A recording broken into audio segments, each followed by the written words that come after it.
Felt like you had something to say there, that you were about to have an epiphany right before. So we already got two people waiting for us. Oh my gosh. Sis, Baker, how's it going? Good evening. Good evening to both of you. Oh, They're man. waiting. They're out there. We also were enjoying the music a little too much. We didn't want it to end. We were. It's that first song actually had that, like you said, sort of that magnificent build-up. Yeah, Dream in Color from the Stream Beats Indie Pop playlist. Thank you, Harris Heller, for keeping all of our non-DMCA hopes alive or whatever. We appreciate that. For some decent music. How's everybody doing? It is once again another Thursday evening. It is 5:30 Pacific, so that means it is beverage podcasting time. If you were new to the channel, I'm Andrew. And I'm Keith. And it's also 5:51. We're a little bit later than normal, but hey. Damn it, you're right. It's the music. I blame the music. I blame Harris Heller's We were wonderful listening to music. that over and over again. We will. To get caught up to date on a few things. And, of course, you prepared our first beverage. That's true. We already have the first beverage going here, which is another mixed drink. Keith is continuously forcing the Negroni on me. I want to get rid of this Campari. That's what it is. Drink it yourself, you bastard. I'm not drinking any more of that stuff. It's a blight on my bar. You liked it last week. I did. I was like, don't give me that. No, actually, and we went out to... we went to Michelangelo's on Sunday, and they had something called a Sicilian Palermo, which didn't have Campari, but it had the Aperol, which is the other aperitif. Okay. And I enjoyed that. It was good because it was grapefruit and it was Reposado tequila. Of course, it was grapefruit. That's your favorite. That's like half of your favorite drinks. I do like it is. If there is anything that there's a grapefruit version of it, usually you're like, I'll have it. Should we try that? It's a Paloma-esque. It's a Paloma adjacent. I should have one of these. You're looking good as usual. Well, thank you very much. I don't know. I think I feel little lighter today. Got the haircut today. Haircut? Yeah, I had to get the haircut today, so I feel a little better. And he's always looking good. Like, I mean, I tell you, it's that clean, healthy vegan living. Yeah, right. With a touch of meat every once in a while. Oh yeah, not so. A touch of beef every once in a while. Wow. And I'm not even eating it. Hey-o. But yeah, first podcast, not podcast, but just first beverage of the evening is I just made a unique picture because it's good.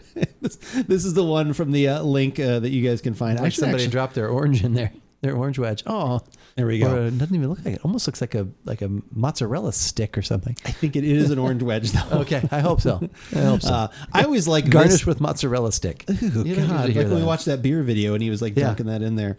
I always like this. There's a couple different restaurants I go to, and when I order a cocktail, they pour it like only so high, and then they give you like the little extra like shaker of it. It's some fancy business. Classy. It is classy. It makes it feel like you're getting more, even though you're probably getting the same amount. Yeah. But there's something about like being able to keep dipping in, like pouring yourself a little more. Or like when you used to, some places you'd get like a chocolate shake, and they couldn't get it all in the glass. So like Swenson's would do that. Silver, they give you the silver container. Yeah, that was always good. I did. It made you feel like you had more. That's true. It wasn't just the one thing. They gave you two things. So that was nice. But yeah, so on again. I said, hey, I've got a whiskey for this week, something new, and I said, and I may have a beer or something we can have. I say, what were you thinking about bringing this week? And you're like, well, I've got something kind of old and borrowed. You've got vermouth, right?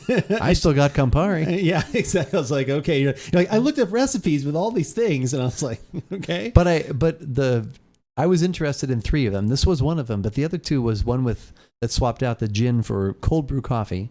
And the other one was like what the drink originally was, which with club soda or with like Prosecco or a sparkling wine. Yeah, I thought the sparkling wine, the white mezcal, there was the white Negroni. There was the white Negroni, but there's another one that's really what its name originally is, like Sbagliata or something, which actually means like the wrong one or something. Yes, I did see the translation thing on that. Yeah, click on the links if you want to learn more. The actual link that I put up there is not just the mezcal Negroni, but to all the other ones we're talking about here. There was multiple. The recipes are all very similar, so it's not like hard to figure out. But it does say what the different ingredients are. The only thing I thought was interesting, and I was going to say something, but I was like, no, this will be perfect podcast discussion. We usually blow that before. I know. I usually blow our wads before the show. So I looked at each one of them. I was like, okay, well, last week we did a Negroni and a Boulevardier, and that was switching out one ingredient. Now they're switching out an ingredient, and the name is not changing. It's always a Negroni. I thought that was kind of dumb. Yeah, I don't and that's what I was going to say. Other than the one you just mentioned that did have a Negroni. different name to it. What did you say? Yeah, well, there was the white Negroni, so at least they did that. Yeah, but it's still a Negroni. But it shouldn't be a Negroni, though. It should the Negroni part should literally go away. Pocket. Hello, Pocket. Welcome. How's it going? Good to see you. That part seems like it should go away. Like this should be like Yeah. Maybe this should have been Smoky Negroni. I don't know. Like I said, that's actually the... the Smoky Negroni. That's right. I think Burt Reynolds was in that movie too. It involved a vehicle and a chase. I don't know. There was an 18-wheeler at some point. Smoky Negroni and the Bandit. All right, let's actually have a sip of this. So we all know that the face I made for the Campari. I think it's the straight Campari. Yeah, I think that's actually, if you look at the video that went up on YouTube, shameless plug right there for the YouTube channel. If you go look there, the thumbnail that I put is actually me reacting just at the Campari. Oh, okay. Because I think you're laughing and I'm like I've got one of these. I was like, oh, that's a good shot for that's a clickbait shot right there. So many of our things that I see on there are me like this, and you're like. I think it's because you're laughing. Nanny. No, because you're laughing so hard. Oh, I think okay. It's there was not so many, a few. There's probably a few. No. I was trying. Yeah, most of them usually recently. winds up being like that. It's like us like in mid drink because I'm like, oh, well, that shows we're drinking. You it. know, Like, it's good. But it's not the most exciting. Like people always talk about a big deal on YouTube. Apparently, is the thumbnail, and so I just need to get better at those with graphics and things. RX, ciao to you. So anyway, this is exactly what we did last week. It is 1 part Campari, 1 part sweet vermouth. I did actually still have that orange. I just forgot to get it out and use that. And then the swap out today. The swap out, I like it. Is some mezcal as opposed to gin in this Negroni. Correct. So they're just calling this a mezcal Negroni. I want everyone in chat and maybe us to figure out a better name for this. Yep. And then why couldn't it be a mezcal Boulevardier? Exactly. It's the same thing. No, yeah, right. It's not different. Yeah. Yeah. Okay. That's why I thought those names were kind of silly. Like they wrote this article that was like, should have been, here's things you can swap out. And it's like, if there weren't real names for it, they could just say, like, swap this out and call it a blah, blah. Swap this out. And And now it's the smokiness just came out of me. Like as soon as when I made this mixed drink, 15 minutes ago or whatever, and put it in the fridge for us to have, you watched it. I know it was a good video. I like literally as soon as I was pouring it and straining it into these glasses, I was like, oh my God, I could smell the mezcal like right away. That smokiness, which I liked. Well, that's why I was glad we did use this mezcal, which is definitely the smokier one. Smokier and sweeter one too. Because of price, but 2 because the other one is really good and it's mellower. So I thought maybe the smoky would lend itself to muting the Campari. When I've had that mezcal again straight compared to like the only other one I've like really had, the Dos Hombres. The Dos Hombres. Like I said, this one it does seem a little like on the sweeter side. Okay. Yeah, I get a little bit of that even in the nose comes through. Sunshine, good to see you. Smoke could be peated whiskey or scotch. Yeah, you could do those things as well. I do that a lot where I do that. Thank you, Sunshine, for hitting all the stuff. Good to see you, as always. I do that a lot. Like I said, with the Moscow Mule or something like that, usually we'll do like a bourbon mule. We'll put in whiskey. I've usually been, for my whiskey sours, I've actually been using scotch. And actually, it's been kind of nice. HJ as well. When I saw them a couple weeks ago, we were talking about it, and he said that he even likes when he does it, he'll do like a half ounce or an ounce of scotch as well to add that smoky character. That's cool. The smoky and the sour and the sweet is really, really great. So, yeah. So that is good. But yeah, like I said, so this one in the aroma, smoky comes out right away. I do get some of the herbal things going on afterwards, and then just kind of like a little sweet fruit kind of thing. I can get the I can get the agave plant in there.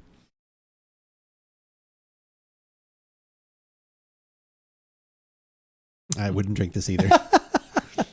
That bitterness, it's this weird. It's just not the Campari, especially just because. I think Campari is like it's the deal breaker.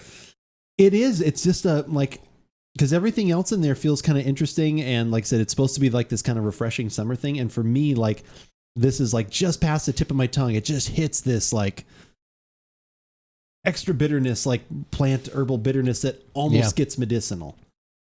Yeah, and it's kind of the same in this. And I think I like this a little better than the gin because the smoky kind of covers up a little more of that and plays into it, but then it almost accentuates some more of it too, like in a different way. So I definitely get the smoke. The smoke comes through. Hermano de Negroni. That's not bad because it's like adjacent. So it's like the brother of the Negroni. Cousin, that's not bad. Yeah, that's not bad. I did get a few hairs cut. Thank you for noticing, Sunshine. Thank you. Would it pair with salmon? I actually think this would pair with salmon. No, I think the smokiness would. Like I love if you like those. You have to like these components, those kind of bitter notes, because it does. It's there's a nice flavor. I think there's that smokiness, and then definitely the last third is bitter herbal. Bitter, and that's I think it's the finish that I don't like. Like if I actually could take that drink, get a lot of those components, but then like literally all I'm sitting here, like I want a glass of water right now. Like literally all I'm tasting is that bitterness and some of the other. And I'm just like, I just do not like this flavor. Like I said, if I was left with smoky and fruit and like, and got that other stuff in the beginning, like I'd probably be fine because I'd think like, oh, it kind of washes away, gives you this complexity. But then for me, that complexity is lost into the finish that is just that. It's just so heavy. Yeah, actually though, what would pair with salmon would be a margarita made with mezcal or the mezcal paloma would be good because that could, if depending on how you're preparing your salmon, but if you're doing it any kind of smoky or barbecue, I think that would actually be really good. I would agree. Yeah, I like mezcal. Like I said, I like multiple components that are in here. Yeah. It's you even get a little bit of the vermouth note in there. If it's just it is that it's pervasive. It is for me, and it's like I said, and to me in this one especially. Excuse me. It's more about the finish. The finish to me, like I said, just that bitterness is just staying in my mouth. It's just, and like we talk about that sometimes with different things where it's like, it feels like it's heavy with every sip. I'm just getting more and more of that. Like I said, that's kind of what it feels like where, like I said, the initial, because even in the aroma, it's very unique. Yeah. Like I said, with that smokiness. And I think I like the aroma better just because there is a little more of that in there. Yeah. The smoke's there, but it's not, it's somewhat dissipated because of the other things that are in there as well. Thank you for the lurk, Sunshine. I appreciate it. Like I said, I think if you're not much of a strictly like bitter drinker or you don't like those flavors, this probably wouldn't be for you. The whiskey one, it's funny though that the whiskey one, the Boulevardier, I probably actually could see myself ordering like that. Yeah. That evened everything out enough. And like I said, it made it accentuate more into like Manhattan territory. Yeah, I agree. Which then at that point I'd probably be like, well, I should just get a Manhattan then. Like something like that, or a Burley Gentleman perhaps. The Burley Gentleman. The Burley Gentleman. But yeah, I think it's good for what it is. That's why I wonder too, like the ones. It's just not your kind of good. The other ones that sounded interesting there, like I wonder if any one of those, like I said, those lighter ones probably I wouldn't like either because I'm guessing the Campari is going to come through too much. So maybe the coffee would cover it up enough. Well, that's kind of what I was thinking. And I think if you read that article, it says it's give you energy to get you through your night or something like that because you have the coffee caffeine buzz as well. Right. And then you do have some alcohol, like lower alcohol, but there is alcohol in these. What is it, 24% in the one, 15 in the other, something like that. And mezcal's got give 40-ish, so. And I have no idea why I made the graphic look like this. I was just bored today, honestly. The star? Yeah, I went to I was editing it out, and like I said, this one obviously not a picture I took. Credit to cooking.com or wherever that's Robert from. Simonson. Anyway, he's a New York Times guy. I took this, like I said, so I took that and I was initially I put a circle around it and looked like a spotlight, but then I didn't like the spotlight above our little circle right here, our nice little logo. That looked kind of weird. I was like, that's not right. And then the only other shape I saw that was a star. I made it into a star. I was just like, okay. Because it's the star of our current discussion. That's right.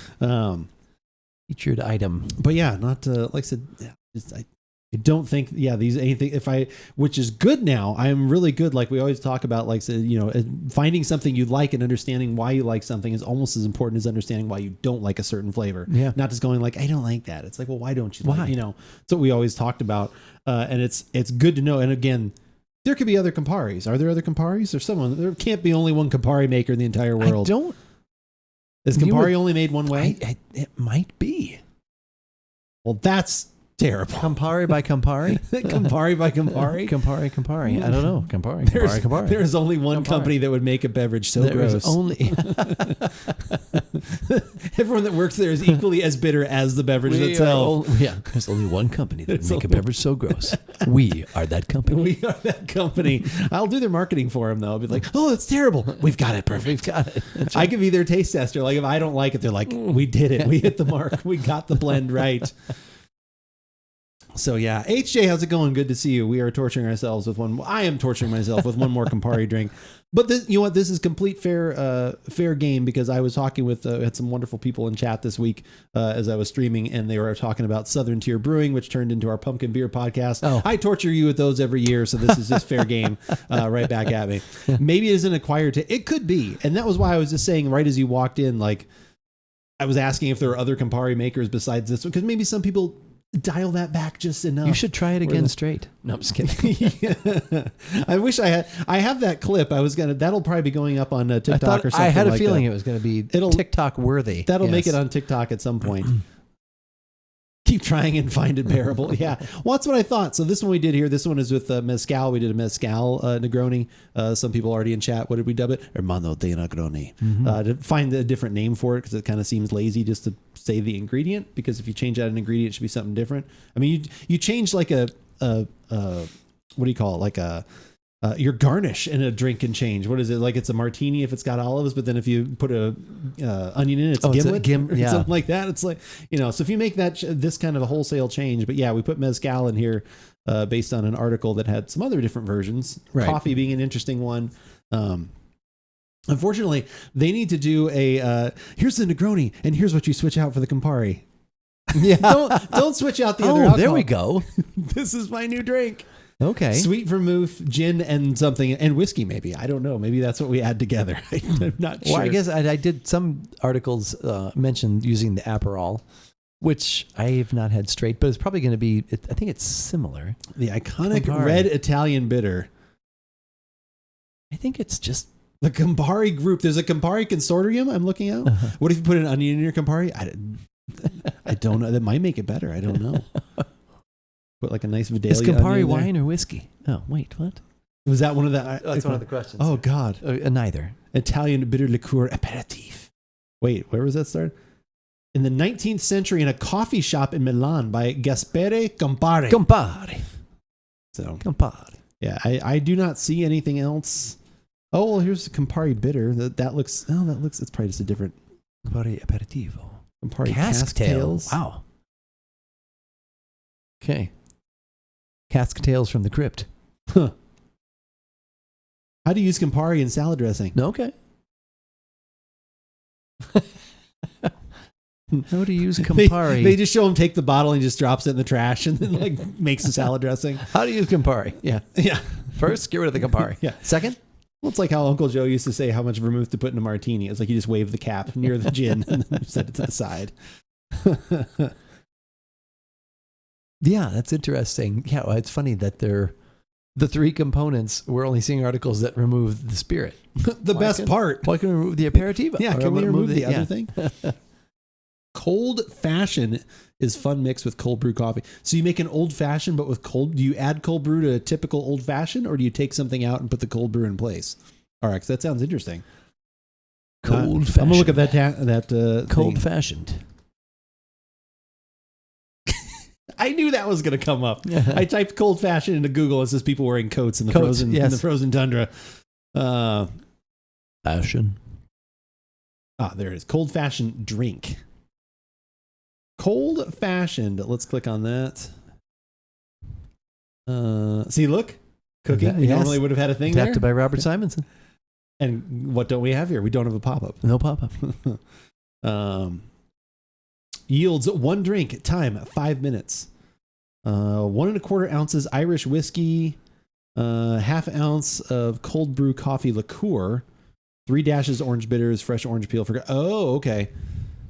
So this one actually uses cold brew coffee liqueur. Okay. Interesting. That sounds good too. Mr. Black. Is he from Reservoir Dogs? Yeah. Was there a Mr. Black in Reservoir? Mr. Pink, Mr. White, Mr. Black. Okay, I couldn't remember. Mr. Orange, Mr. Blue. Mr. Blue, Mr. Brown. Mr. Brown. Yeah. I don't want to be Mr. Brown. Mr. Yellow, like Mr. Shit. I think, right? I don't want to be Mr. Brown. Mr. Yellow. This one actually does sound intriguing. Like I said, I will quickly throw if you guys are interested in chat. Thank you, RX, for mentioning that. There's the first recipe I found.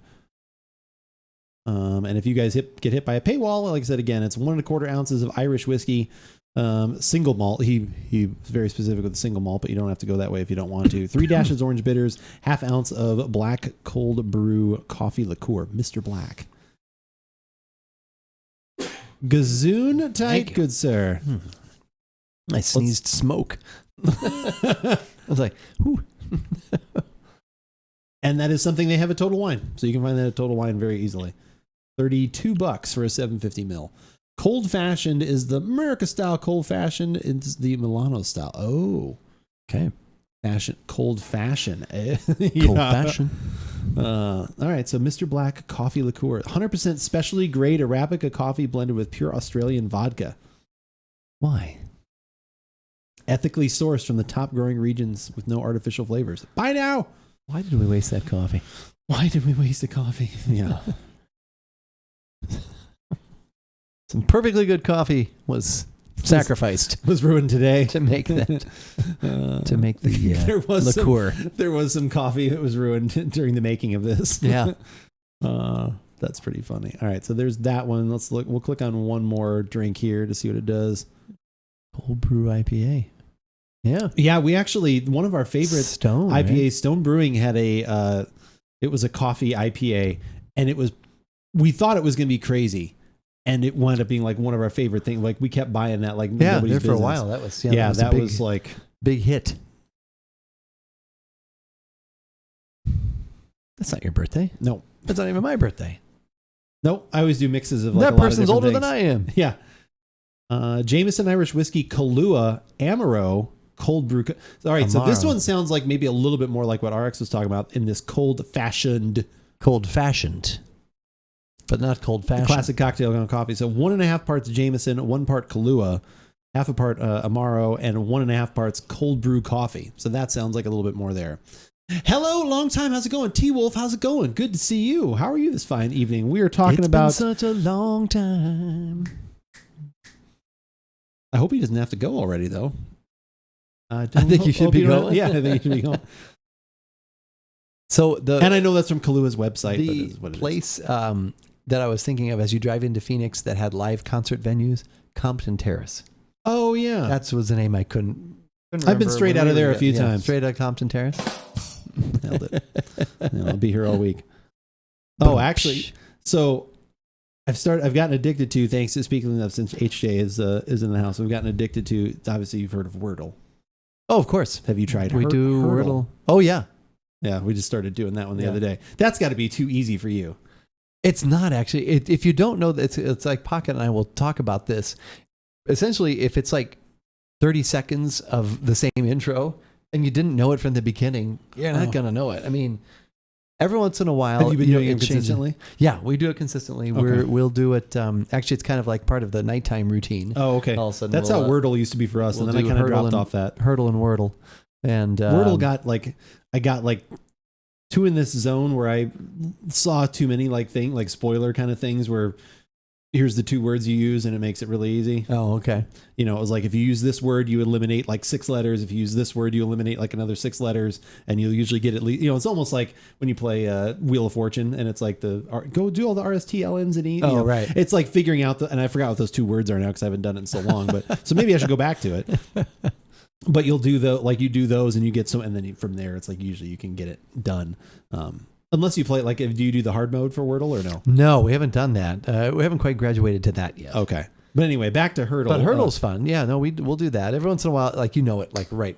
Like it was Hotel California. Yeah. Within the last couple of weeks. That was so easy. Back in Black. That was so easy. You know, When Doves Cry. That was so easy. To me, that wasn't, because I rarely ever hear that intro. Oh, okay. So that was one for me. I think I had to do, I think I was 3 seconds in on that one. Okay. Because it was like you just said, the first 2 seconds were like, yeah. I was like, what? I was like, I know this guitar. Yeah. I'm like, but I don't know what. And then all it did was on the 3rd second was it was one dunk. And I was like, oh, I know what that is. Like I just knew what that's like. If that sound, like Joan Jett and the Blackhearts. That drum. I love rock and roll. Yeah, there's some of them. And then a couple you're like, wait a minute, I think I know who that is. And then some of them it's just like we have no idea. Was it today or the other day? Did you get Wu-Tang Clan? No. Well, that must have been today because I haven't seen that yet. Oh, shit. Sorry. Well, I'm going to guess that. Hey, we don't know it today. I hope Pocket wasn't listening. I don't know if that... I do them at different times, because sometimes I do them at night, sometimes I do it during the day. Maybe that one was... Sorry if anyone hasn't done the Hurdle for today. But no, it's good. But it was Cream. Cash rules everything around me. Oh, I thought you said it was Wu-Tang Clan. That's the name of the song, is Cream by Wu-Tang Clan. Okay. My friend at work, JJ, he does Framed, which I think you've done. Yeah, that one, the movie one. Yeah, I've done that. So one you guys times. I couldn't do Framed. I like that one sometimes, and I saw someone even comment about this on Twitter with Framed. Is that every once in a while, like it seems like it'll just be like the first thing is like literally like a picture of a forest, and you're like, and then it'd be like two or three pictures in a row, literally just be like trees. Like I don't know how it aggregates, like what frames it pulls, or if it's always like 20 minutes in and this and that, And I was just like, I don't know this forest. Like I don't know what this is. You don't know the forest for the trees. I don't know exactly. That. Wow, I can't do that. But yeah, that was like, so sometimes those are kind of goofy in that way, but those are still fun. There was one, I think that one the other day was that was a while ago, was the Prestige.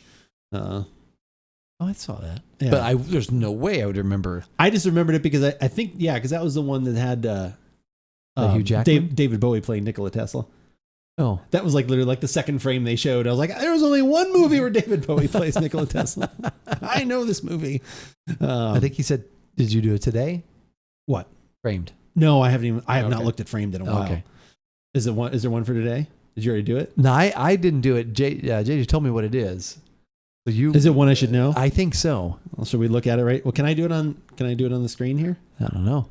All right, let me see if I can find the website first, and then we'll check. I think it was it. I'm pretty sure it was today. Oh yeah, today was the Wu-Tang Clan one. I apologize for anybody. That's all right. Daily movie guessing. We'll actually get this one. And it says cream. Yeah. Yeah, cash rules everything around me. Okay. Yeah, not the Prince and an song. acronym. No, just making sure. Yeah, exactly. Okay, all right. Hold on, let me get this on the screen here. That is that's something there. I don't 100%. That's some sort of Pixar animated thing there. Okay, that is the one JJ told me. Okay, and then I gotta. And that's basically it is. It just shows you a frame. Yeah. Have you not seen this one at all? I'm sure it's the same sort of thing, right? It just adds more. The implication. Yeah, exactly. Oh, God. The implication. Oh, whoops. Old. Yeah, we had this framed for the implication last week.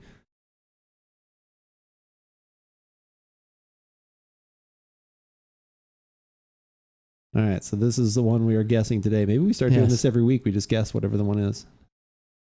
I don't know if that'll get... I already know what it is because he told me. So. Oh. But I would think you would. Yeah, I probably wouldn't. There's no way I would. I might with one more. Like I said,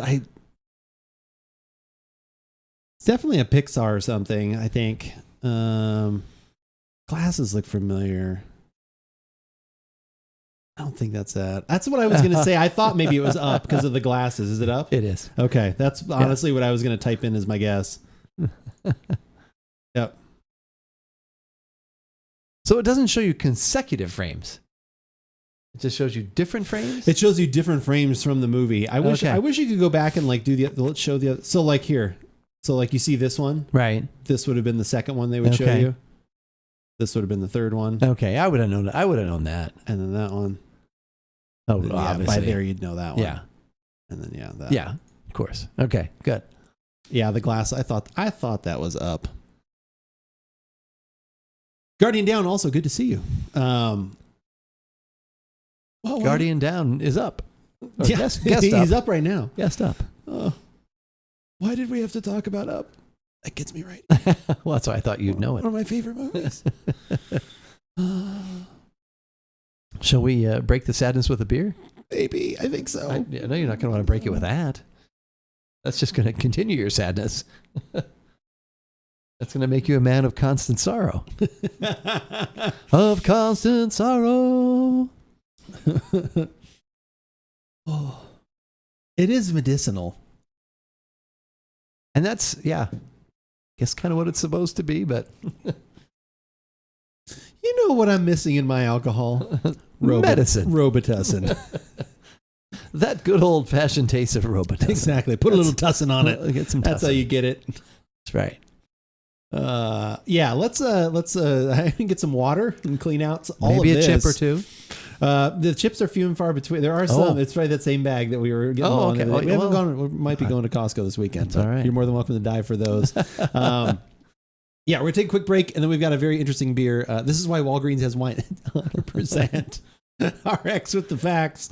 We'll take a quick break and go grab the beer, which I think is going to be kind of interesting. I'm very excited to have it. I talked about this on stream earlier this week, and I was like, okay, I want to get to this for the podcast.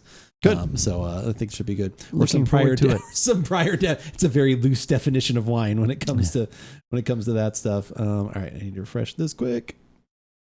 All right, we'll be right back, and we'll get the first podcast going. All right.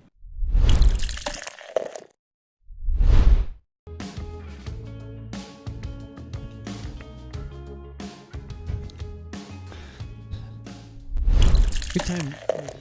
Something from Streetside. There's like a Wu-Tang reference because their last beer wasn't it? Yeah, because that was one of the artists from there. Was Ghostface Killah. Yeah. Or was that not Wu-Tang? That's the artist. Oh, that's okay. The artist, but he's part of Wu-Tang Clan. Oh, okay, good. All right. So I thought there was a tie in there somewhere. Yeah. Okay, and then we. Well, how does that tie into this one? Well, it ties in to the podcast tonight. Because talking about the song was on the cream today's casseroles everything is around today's hurdle. Today's hurdle. Go impress your friends that you know it with like one little hit. It took me 3. I never would have gotten it. It's one of the few that I've actually heard. Rich would have known it like in about like 100th of a second. Did I tell you I saw him in the last month? Yeah, actually no. You didn't tell me, but he texted me. Yeah, we talked because he was like, yeah. He said your brother says he's down for the beer. Something like that for us all to get together for the beer. No, I was like, I'm like, we should do that. That would be cool. It was funny. So I was on the east side of town on Monday because I went to get one of the zero balancing treatments. Season. Oh, right. So since I was over there, I went to Zia. When you leave, you just like, I have no balance. I have zero balance. And I went to Zia, and then I went to Whole Foods, and I went to Bookman's while I was there. And within the last few months, a couple people have mentioned Rum Runner to me. And I was like, and in fact, maybe even you were one of them. And I was like, I should go to Rum Runner. HJ and Chad is always talking about Rum Runner. So you went to Rum Runner and didn't text me and say like, hey, is there anything you want me to look for? Because they have stuff that I would like want to get. Well, it was kind of weird because I was like, I thought it was in a certain place and then it wasn't there. And I was like, oh, they did move. I was like, a long time ago. I'm getting to that. So I was like, I had to do my I do my map program. I'm like, okay. So I found it. I'm like, oh, this is a new building. I haven't seen this. And when I went in, they had a sign. They wanted you to wear a mask. So I had to go out and get my mask, which is fine. I don't care. But then I walked in. The guy's like, can I help you? I said, no, I'm just going to look around. I said, it's been a while since I've been here. I said, it used to be in a different location, right? And he's like, yeah. He's like, we used to be right over there. He's like, about 15 years ago. Yeah, I know. I was going to say. Well, that's the last time, whenever that was. I haven't been there since I'd moved. So, wow. Well, I don't live near there. And I don't go there very often either. Like I recently went around the holidays when we were looking for our thank you podcast stuff. That was where I went and got the... Right. I remember the Bookers or the... Yeah, the Bookers that I still haven't opened yet. Yeah, the candlestick makers. Yeah, Rum Runner is the best. Well, because they also sometimes have the Magellan. So I would have asked if they would have the gin there. I don't think so. They've been having the Elijah Craig barrel proofs there, which they did have that. Recommend grabbing those if you want to. They did have those. And there's been a couple other things like they just seem to get stuff in. Yeah, they had some other. I think the secret. Oh, I won't say the secret day to go there when they get their shipments. Oh, okay. But it must not have been Monday. I don't think so. I don't know what you were looking for, but besides what you just said. But yeah, they have like usually a decent selection and they just get stuff and they sell it, like I said, for, reasonable prices for the most part. So yeah, that's their probably beer selection not as good. I thought, but they had a couple things that I hadn't seen, but it was, Did you get any cheeses? Cool. Kind of known for their cheeses too. No, I just was looking for, I was specifically at beer at first and then I thought, well, I'll look at the rest of the stuff. And yeah, it was, I'm trying to think of what there was that caught my eye. Did they have the Azul, the tequila? They have 4 versions of the Elijah Craig barrel proof currently. Yeah, because there's different ones you can like. I have one that I haven't opened, and I think it's like the C, I forget what it is. That was one of the good ones I think from last year, but I haven't opened it yet.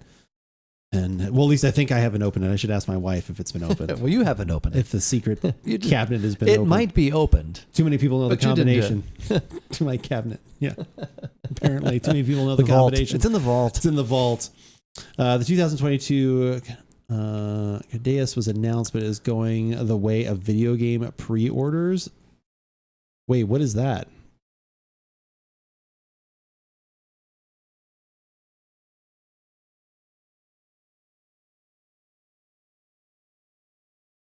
Oh, the winery. Oh. Oh, port and wine, Lafroy. Oh. Oh, it's good. Trying to put in the dates. Is pull. Open. That definitely looks like Fred Flintstone. Two reds are better than one. Introducing the 2020 Coteros, an instant classic craft with ruby port and red wine cask with Lafroy. Oh my God, that's got to be sweet and smoky and delicious. Damn it. How are they selling it now? Two reds are better than Trident one. X bourbon barrels with ruby port Batiste blended tensions. Limited edition 2020 bottling. Oh, that sucks about the pre. Are you having to order other things to even actually like get one of those ordered like at your local place or not? I should have looked at like Total Wine. I wonder if they have anything.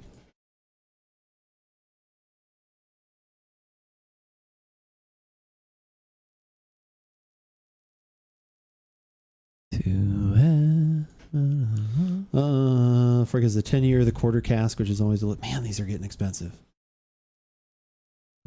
Sherry Oak. I want to try the Sherry Oak one sometime too. I have not gotten to have that one. Ooh, they have a 30-year for a mere $960. Ooh. Cask strength 25-year. We had a bigger budget. All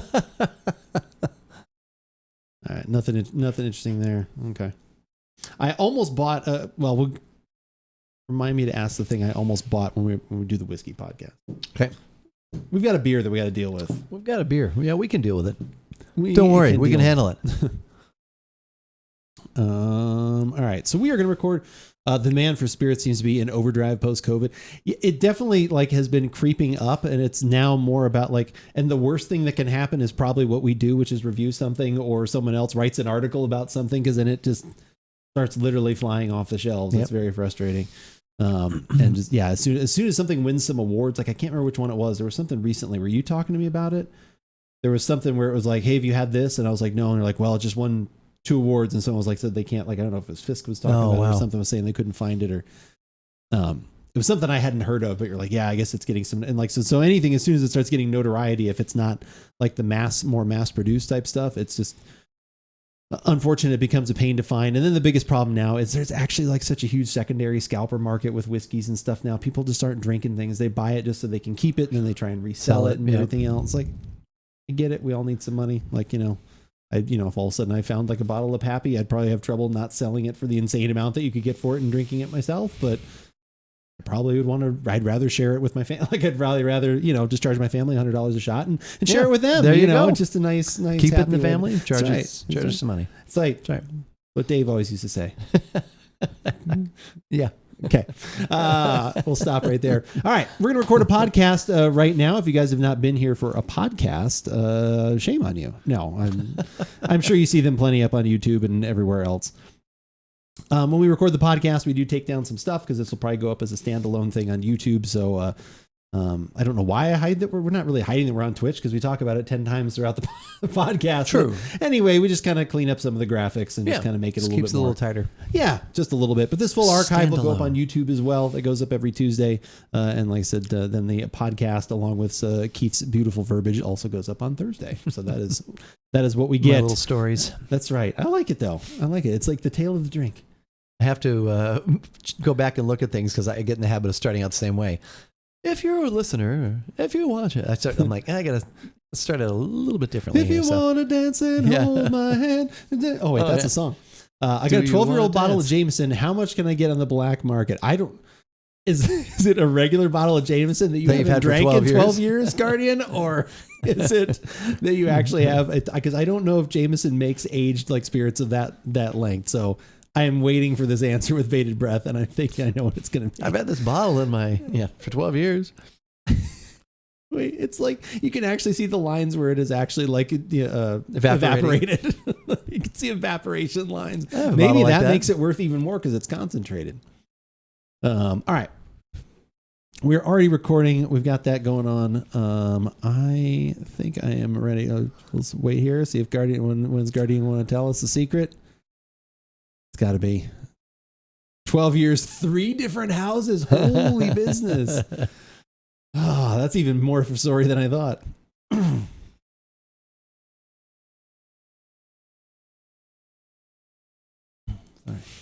I thought we were going to pledge allegiance. Yeah. I pledge allegiance. To the beer. To the beer. Yeah. And the brewer in which it was made. What does the bottle contain? At this point, I don't know what his bottle would contain. I don't even know if you could call it Jameson anymore. I don't even know. It might have a skin on the top of it, for God's sakes. It's definitely, the ullage has increased even more so. Yeah.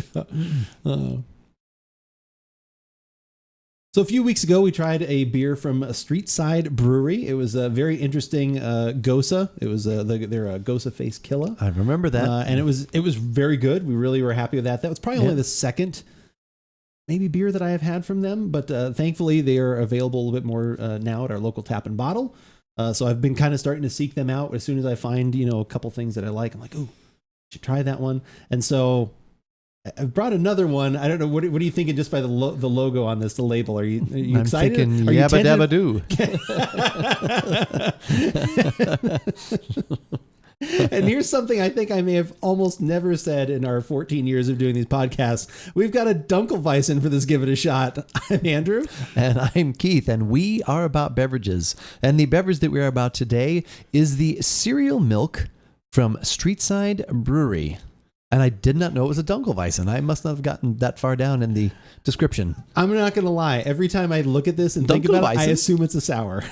It should be a sour, or it absolutely should be with the coloring with Fred Flintstone on there. As you can see, Fred Flintstone. And actually, this conversation came up in chat the other day when I was streaming on Twitch, where I stream every day, Monday through Friday. And we were talking about like how far can you go with your artwork before all of a sudden there's like copyright infringement of some sort. Hanna-Barbera says, whoa. Yeah, yeah. It says Wilma, and comes right for you.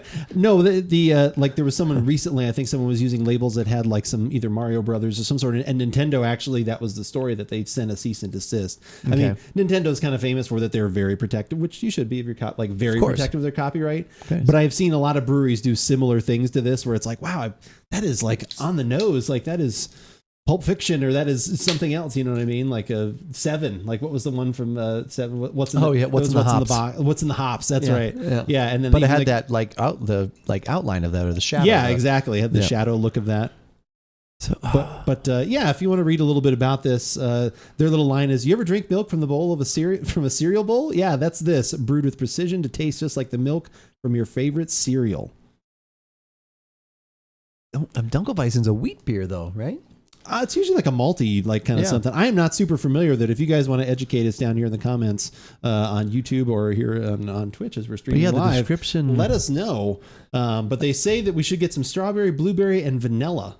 Okay. So they're going definitely for the cereal milk thing. Okay. I, for some reason, thought there was lactose in here. I'm not seeing it on there, but it hit me for something. But I guess not. It is definitely not. I mean, I guess it's the color you probably would assume if you're going to say strawberry, blueberry, like it's that kind of color. It's just kind of a very cloudy red, light red. Rosé? Yeah, but not even that. But it almost has a little brown in it too. So that's the Dunkel. And that could be the Dunkel. That's the Dunkel. The Dunkel. The Dunkel adds I can really see the Dunkel. I can taste the. Let's see. Well, let's see if we can smell the Dunkel. The Dunkel in your glass. Let's see if we can smell the Dunkelweizen.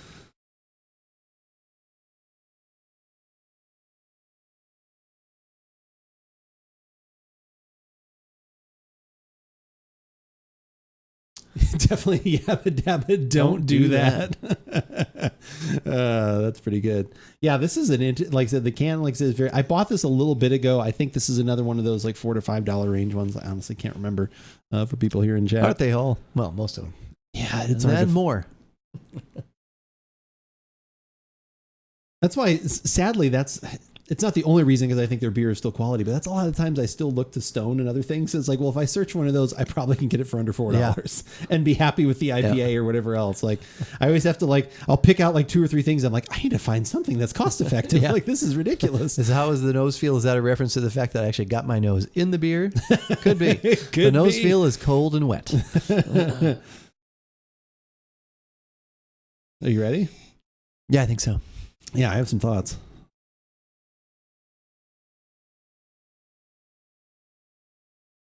By God, they did it. That's funny. I was hoping for more. It smells like strawberry and blueberry.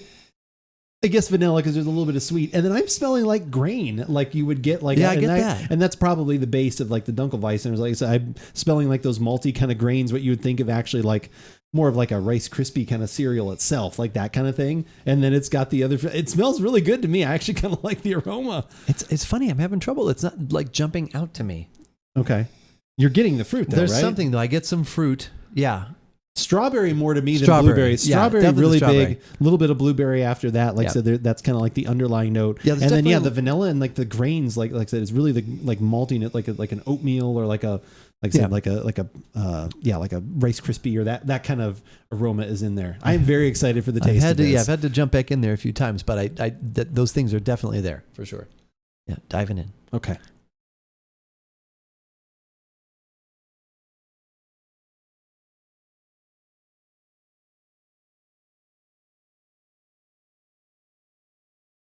Where did this get purchased? This got purchased here at Southern Arizona at my local Tap and Bottle. They're only here in Southern Arizona. I don't think they're anywhere else as of yet. As of yet, who knows? Yeah, you never know. But this is from Streetside Brewery. I think I always a lot of times say Streetwise, but I mean Cincinnati, Streetside Brewery. Ohio. Are they? That's what the can says. If the can be believed. If the can is to be believed. Look to the can. Yeah. Yeah, exactly. As a wise man once said, Ohio. Yeah. Hey-o. Craft beer. There you go. Cincinnati, Ohio. That is, yeah.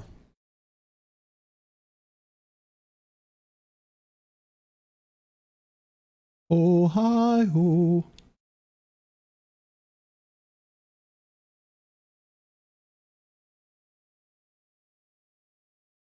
Are you ready? Yeah.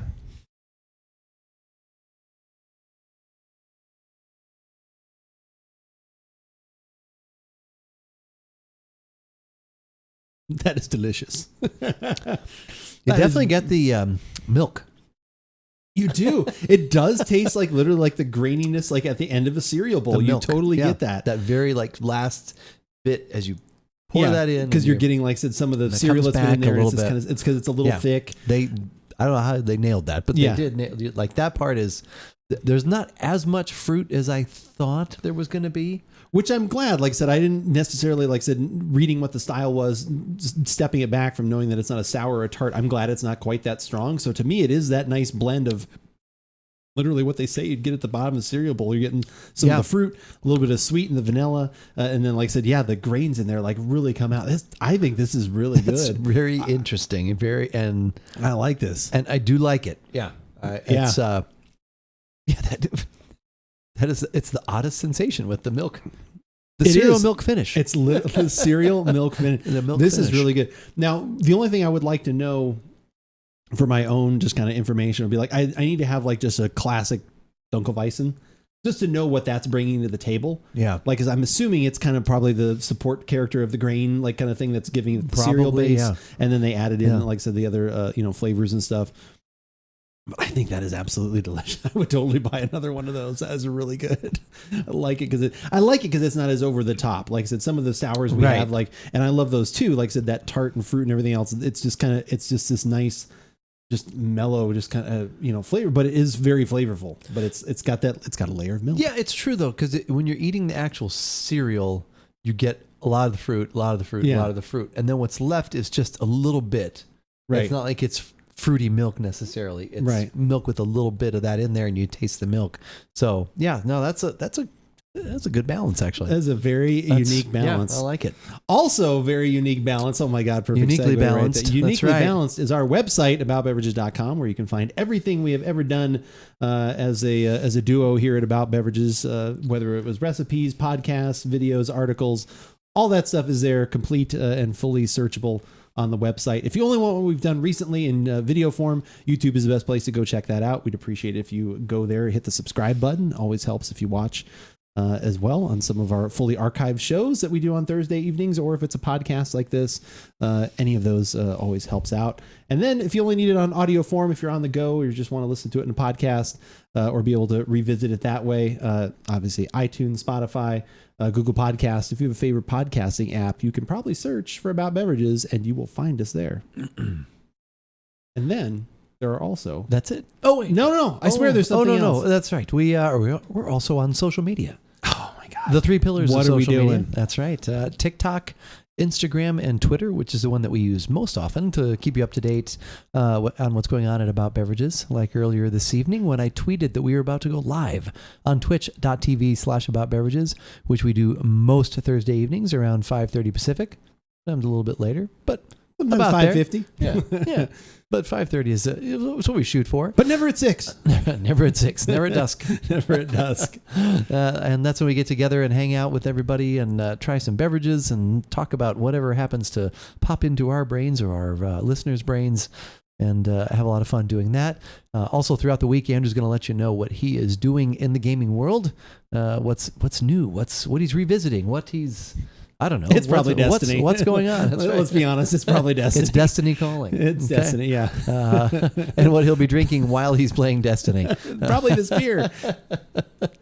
So for everything that is going on at About Beverages, follow us on Twitter. But as we always say, whether we like it or not, you should give it a yabba dabba do shot. I like it. Thank you for hitting all the social and everything. Bashi, how's it going? Good to see you. Next question. Is this a beverage you can only drink one and then it would be too much? That is a great question. So it's not a too much thing.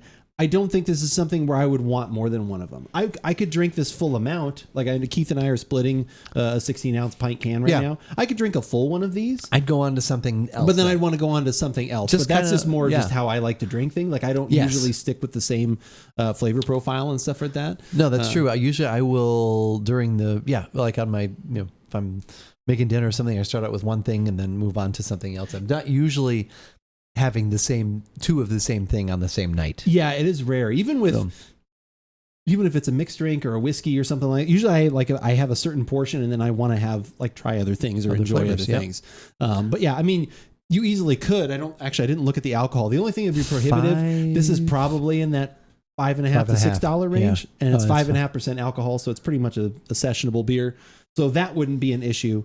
And I don't think it layers the flavors too much. Like I said, I think it's, gives you everything that it has. And it's not like I'm sitting here with I'm still tasting a lot of the fruit and I'm getting some of that. Yeah. But you could, it just wouldn't be the way I would normally do those kind of things. Fruity Pebbles is rice based. I would think it kind of Fruity Pebbles to me always rice reminds cereal? Me of I think, right. I think it is like a rice cereal. So that's kind of what you're getting at the end of this is that kind of thing. Good over cereal? Yeah. No. Conjoined triangle of success. That's not bad. That's the way we're going to start describing our 3 pillars. The conjoined triangle of success. Social success. That. Not 6. God forbid. Exactly, hippie. Sunshine, we can't be doing that. Can't be doing that, Sunshine. Good over cereal. There is I'm not going to choose it over cereal. Yeah. Oh, you mean on cereal? Okay, I see. No. There is a place here in town, a batch that actually used to do I don't know if they do anymore. They used to do boozy cereals and things. So maybe you could fit that in somehow, but probably not. Who needs milk in their cereal? Use this beer instead. Exactly. Cereal bars. That's kind of what it's like. I don't know, because it's surprising how much of the vanilla and the milk, the grain part, when you drink it, you get a lot of that. Yeah. But balanced well. I think everything is in balance, like I say, for the most part. Yeah. Oh, no, there are actual places you can go to that have all kinds of cereals. A cereal bar. Gotcha. Not a cereal bar. Cereal. That's what I was thinking. Misunderstood. Thank you for clarifying that. Yeah, no, not Third Rock. Yeah, 30 Rock. Yeah. In Denton, where you could pick a cereal and pour it into so Sunshine. Yeah, I actually have heard of places I think California has places I know like New York that. City had bars. Some. I don't know if they still do, but I could totally see it. People love cereal. I love cereal. A huge cereal person. I'm going to admit that to you. I know that's going to be I'm not against it, but my wife is the kind of person that all of a sudden at 10 o'clock at night, all of a sudden she'll come back in with a bowl of cereal. And I'd be I would never think to have a bowl of cereal. I've done that. I don't usually do that. Usually it's the morning cereal, but it has its place for sure. The morning after cereal. The morning after. You're Denton before you moved here. Oh, okay. So that's where you used to see that. Oh, okay. Did you actually go to, like, was that seems kind of interesting. Like, was it like a full, like, bowl? Like, was it a big bowl of cereal? Like, I don't know. I'm not sure how big. Places? No, we didn't. I saw it. I didn't actually go. We did not partake. They had in Union at U of A and ASU. They do, RX? Wow. I didn't go. I was in college. And you're all, cereal's expensive. And it's even more expensive at this damn place. I just knew it existed. Just go buy a big box of Cheerios. I have seen them somewhere, like, maybe, I don't know, maybe it was. Or Joe's. It might have been one of those food shows or something like that. They used to be. We watch those all the time. I've seen them on those shows, and then we walked by, but that was 2 years ago. Yeah. Well, yours is already empty, so you must. That's you good. Did like no, it. I like it. It was, like I said, at first I think you were a little confused. Well, I had put in my head, like you said, I knew it wasn't a sour, but I was wondering, will it have, like, also thinking like the lines of what Pocket would like, and she would not like that because that's too much beer in there. You still get beer. You know Pocket better than I do. I feel that's too much beer in there. To me, that doesn't taste like beer. I think there's just something because it's mid. like malty cereal. It's like that little bit of fruit, and then it goes. Does she not beer, like and cereal? Then it goes cereal. Oh no, she likes cereal. Oh well, then I think maybe she might like this beer then. I don't know. All right, I'm looking up Dunkelweizen just because I want to know what is Dunkelweizen. Usually they're German style. I figured that by the way I was pronouncing it. Can be considered a cross between a German style Dunkel and a Hefe. So it is kind of a wheat beer. I'm sorry. Weizen. Yeah, and Dunkel, which is usually distinguished by its sweet maltiness and chocolate-like character. It can also have banana and clove and occasionally vanilla or bubble gum. Okay, so like probably they used that a little bit to give it the vanilla. I bet. At least to a little bit of a base there. So that's just from the ale yeast itself. That's interesting. I think it would be too beery for you. That would be. I've been wrong before, but that would be my guess at least. Too beery, no bueno. Too beery, no bueno. Too beery, no bueno. Too beery, no bueno. Yeah, no, I totally get that. Like that, it's fantastic. That could be. I guess for me, it doesn't make me think of a beer, but yeah, if you have an aversion to beer, like at all, maybe that might hit to. Yeah, I could see that. Yep. Agree to disagree. Just to make soup. Agree to disagree. Well, you just have to buy one, know that you may drink the whole thing, and just give her a sip. And that is something I definitely would do. Hey, here's that beer that we were trying the other night on the show. Let's see if they actually even have any more of these available. At Ye Old Tap and Bottle Shop. Maybe Saturday or Sunday. It's soup. It's not a meal. There you go. I paid for your meal. We're done. That's the meal. That wasn't soup. Soup is not a meal. I give you a brand new Armani suit. Yeah. You just wanted to pull that. That's what dinner at Mendy's. Why do they call it Ovaltine? Cup is round. Or was it the mug is round? The can is round. Should we call it Round Teen? Round Teen. Let's see. All right, let's just search. So let's do.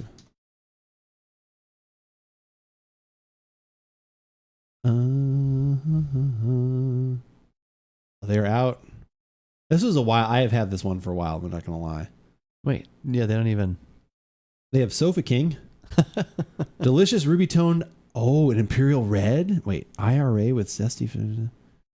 Citra and tropical fruit. Anything for. I've had 2 or 3 Streetside beers right now. I've been very happy. So I would definitely say I would recommend that. Hey, Stone, how's it going? Good to see you. How are you? The cereal beer is probably less calorie. I don't know. What is it? I think it says. I don't think beers usually have to say calorie stuff. They don't have to, no. This is canned in April. Oh, okay. Well, it's not too old. That's like 2 months ago. Yeah, you can sometimes search for stuff. I'm Gouda, just like the cheese. Just had some Taco Bell for dinner. Was there a Mexican pizza involved in that Taco Bell order? Because if it wasn't, I think you may have done it incorrectly, especially since they brought that back. We'll find out the real answer there on the next Geraldo. Yeah, like sometimes you can do a search, like, and it'll give you like general ideas of like, oh, I'm looking for a stout, like how many calories in it, if you're concerned or whatever. Right. But yeah, Streetside, definitely, I've had a few things from them.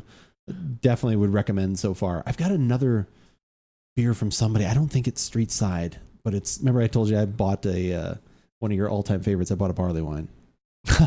Oh, that's right. Yeah, you were going to torture me with that. Yeah, that's fine. So at some point I tortured you with Campari. you're 2 weeks in a row now.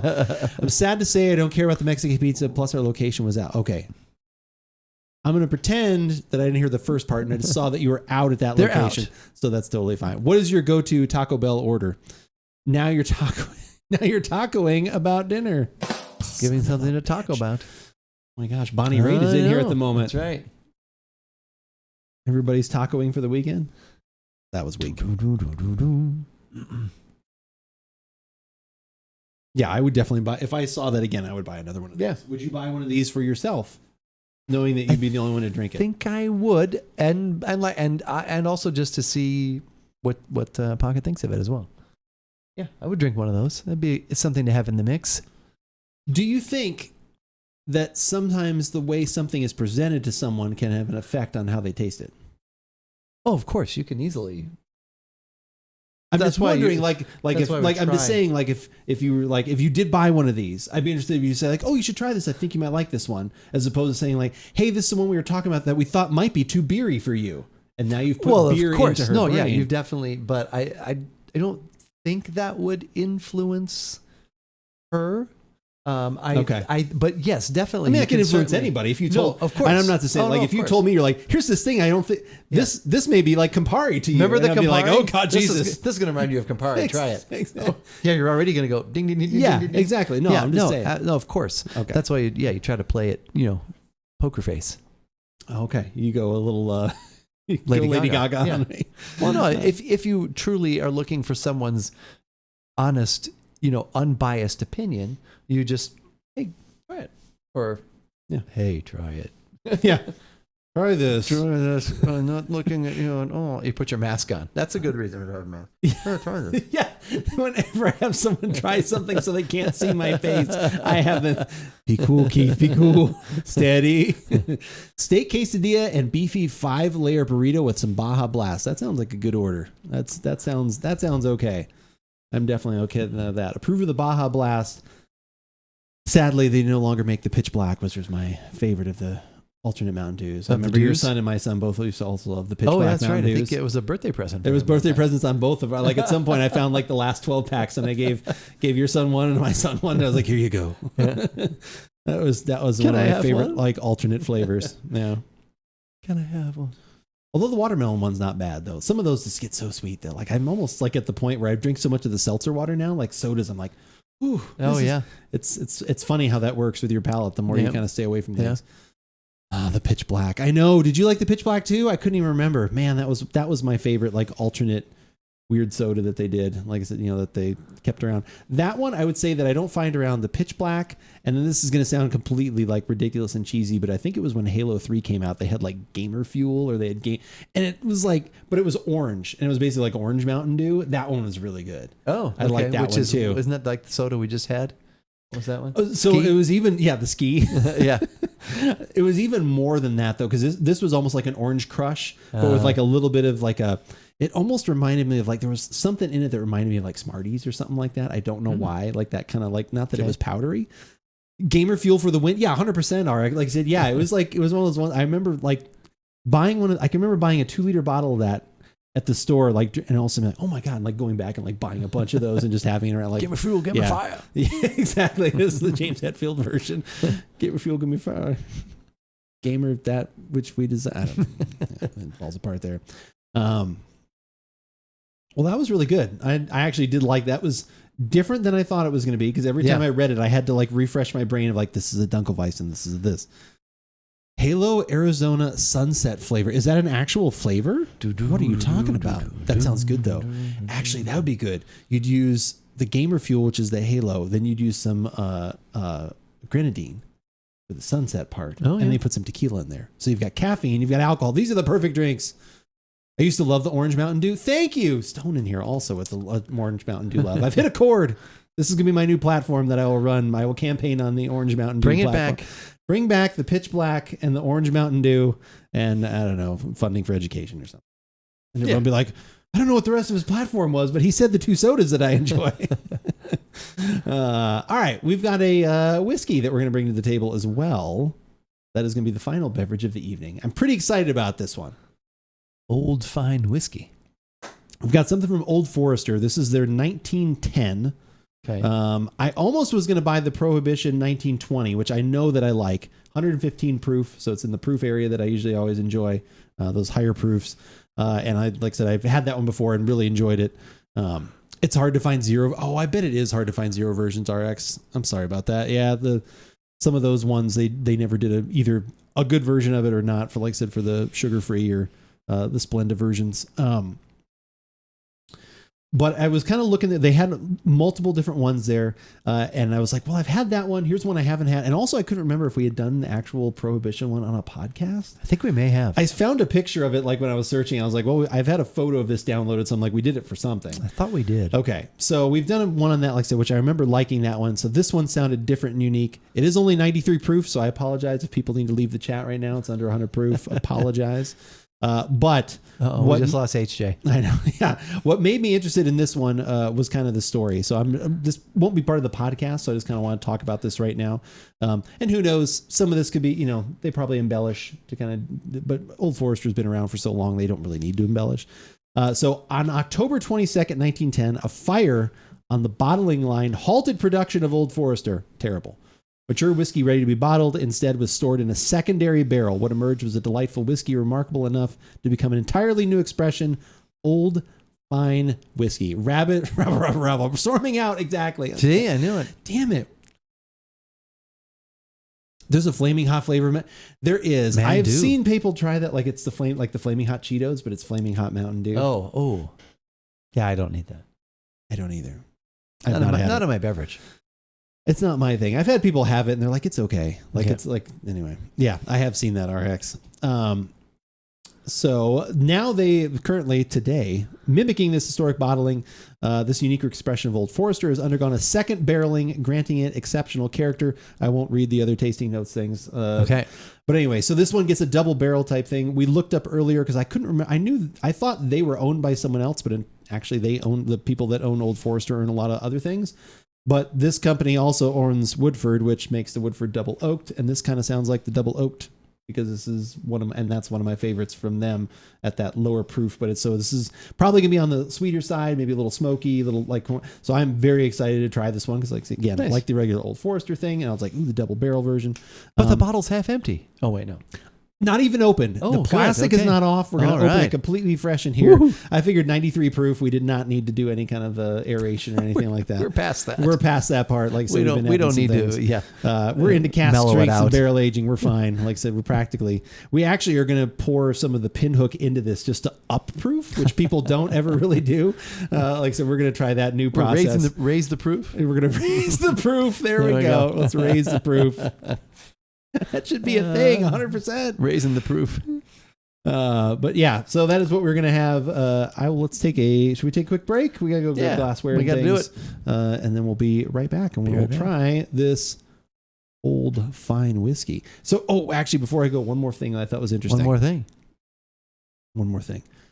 So here, what did they do here? Look at this.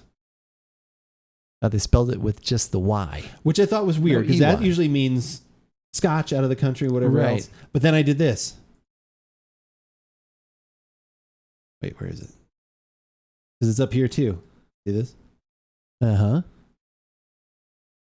And then where is it? Oh, down at the bottom. And it changed it again. And then they put it the other way. So I think one of them is a spelling error. I'm not sure which. Huh. What's it say on the bottle? I don't know. We'll go find it. I think it has just the Y. At least the picture does. I think just here, actually, we can even... looks like it's just the picture. I already told you what we're having. We can just look at it. I think it is. Yep. Yeah. So isn't that supposed to mean... It was... That always used to be anything that was not made in America? Like, wasn't that like the easy distinction? It was also supposedly to save, type, I thought that was your joke. Is that true? No, I've read that. Back in there was one less letter to type on the letter, back in the day when that was a big thing. Which is a Wednesday. I don't know if you guys know this. Anytime someone says back in the day, back in the Wednesday. day. Oh, it always happened on Wednesday. 100% on Wednesday. That was one, but also, yes, it was supposed to be more European than here. It was the inherent European laziness not to add the Y to there. It was probably the French. That was probably the original, though. Probably originated in Europe. What's that? Maybe we added the E. Who knows? As Americans, we like an additional. He is very expensive. We need more. He is expensive. It's that curve and that straight line. Oh my God, E's are so pricey. E. Well, I was trying to move this just a little bit. Get that centered again. And dip it back down. Hold on, gotta dip it. Gotta dip. We dip. You dip. I dip. Okay. All right. 3 orange whips. Yeah. Orange whip. 3 orange whips. 3 orange whips. What is that from? Think about it. We'll be right back.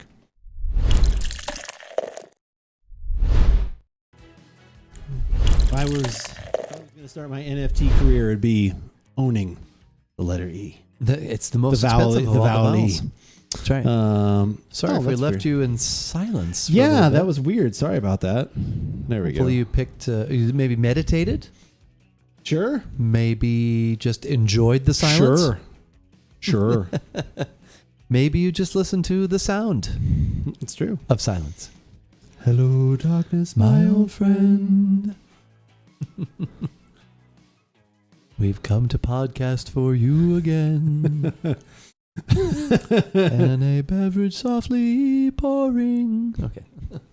Went to my lips, so I was drinking. And a spirit that was planted in my... Oh, that was made from some grain. Still remains. In the Glencairn with AboutBeverages. Oh, I don't have any of that to say about beverages on it, so... All right. Thank you for that. That was pretty good. I don't like to... Left alone with your thoughts. Oh, come on. That's all right. I'll get to the other side and I'll just be alone, relaxing with my thoughts. Use your left hand or your right hand for that. You wish. And scene. That is Stand By Me by world famous director Rob Reiner? Rob Reiner. Yes. World famous director. I said Robert Altman. World famous director. Rob Spiegel. Sunday TV Funhouse. The ambiguously gay duo. Actually, we should, speaking of, not actually speaking of that, I should open the plastic on this first. Just for the heck of it. Yeah, well, just because this could be one of those goofy ones. But yeah, I just like their packaging and their labeling and stuff is just kind of classic. Yeah, I would agree. Classic, difficult to open. Not only would I agree, I do agree. I do agree. I would agree if. Wait, I have some stipulations on what would make me I will agree as long as you can meet my 3 demands. You know what I haven't asked you a lot about lately while I'm slowly opening this bottle? How has the TFT been going? How has the ARAM? How has all the things been happening? I don't do the ARAM. Wait, should I Pocket does the ARAM. She might be even doing that right now. Who knows? We'll do that while I'm opening this bottle. I think there would be like an easy... There it is. There it is. The Team Fight Tactics story of the week.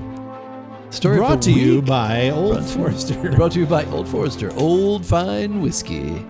Actually, the story of the week is that a new patch just dropped yesterday. Go on. So a whole bunch of new champions, new format. It's called Patches O'Houlihan. Dragonlands. Yeah, new Patches O'Houlihan. Is it a new area or like new map? Yeah, like new just...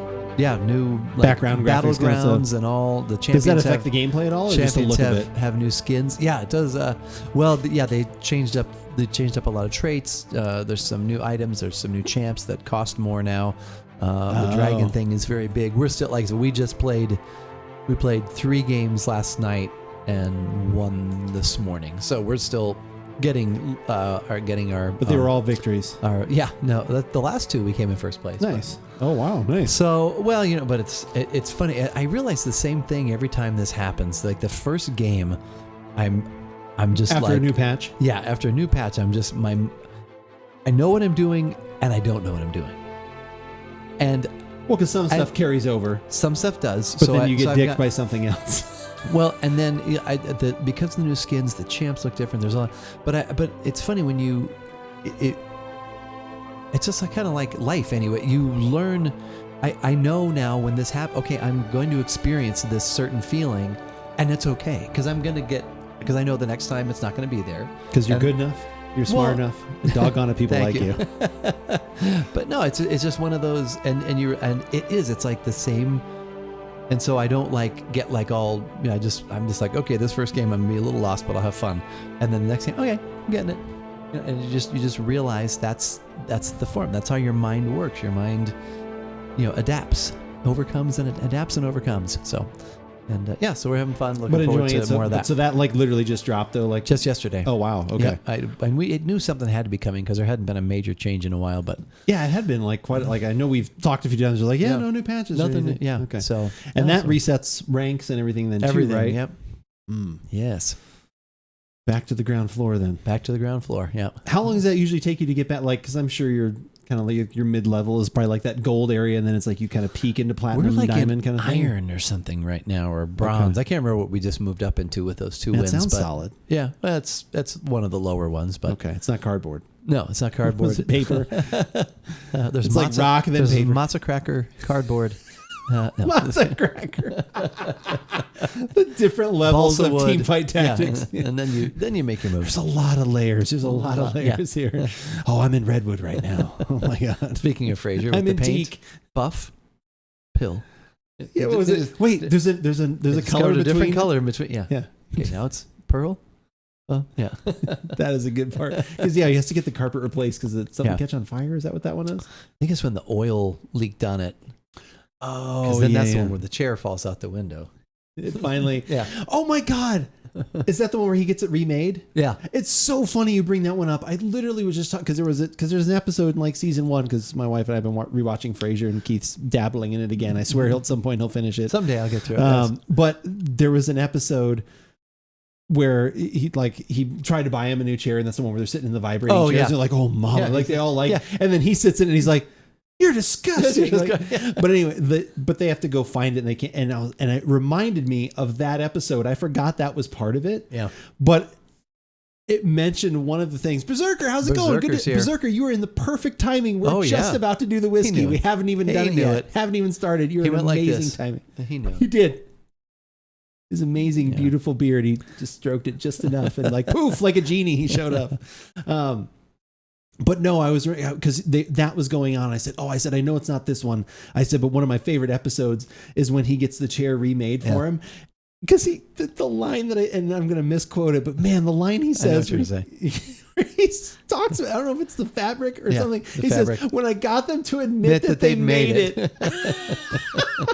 That is the best fucking line. After I convinced them to admit that after I got them to admit that they made it. I had them, because I don't know if it's the fabric part or the chair itself or what but he's going through all the things that he had to do to bring it back, and it was so it was so amazing. You love Frasier? Oh, I'm so glad to hear that.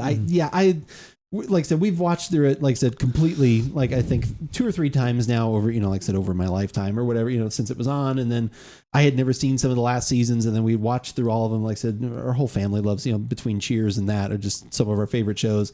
And we've been watching through them again. It's just kind of one of those good, let's just put something on as we're doing. And for me, it's I'll put that on in the background while I'm doing something, and then I get immediately engaged just because they're so good. But I'm glad to hear that.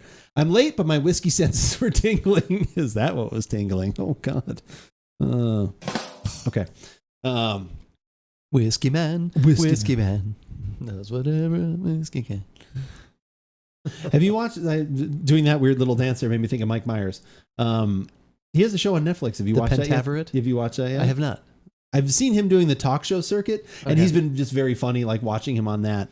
Did I tell you that? Actually, I think Baker in chat mentioned this line to me, and then I saw the interview where he talked about this. So she's probably passed it around to everybody, I'm sure, at some point in the family. But he's talking about, I think he's talking about when he first started having kids or something like that. He said, and I thought this was very profound, and actually I think about this now a lot. I thought this was really good. The days are long, but the years are fast. Or something like that. The days are slow, but the years are fast. And I was like, oh my God, that is the most The days go by so slow, but the days when you're having kids, like I said, the days are long, but then the years are fast.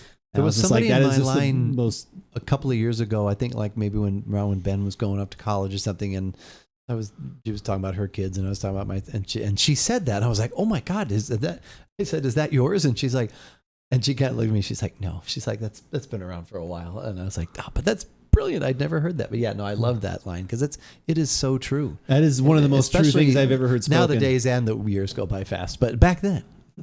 Yeah, father, I think as you're a new father, you're going to Yeah. think the days go by so long. I just remember those nights of the feedings and just all that kind of stuff like that goes on, when you're a parent specifically. Yeah. But anything in time, like even I just think about friendships and everything. Yeah. Like I said, it's all those times. Sometimes things seem to go by a little slower. Like, wow, this doesn't seem like it's going. And then all of a sudden you're like, oh my God, 5 years have gone. How did that happen? Yep. Yeah.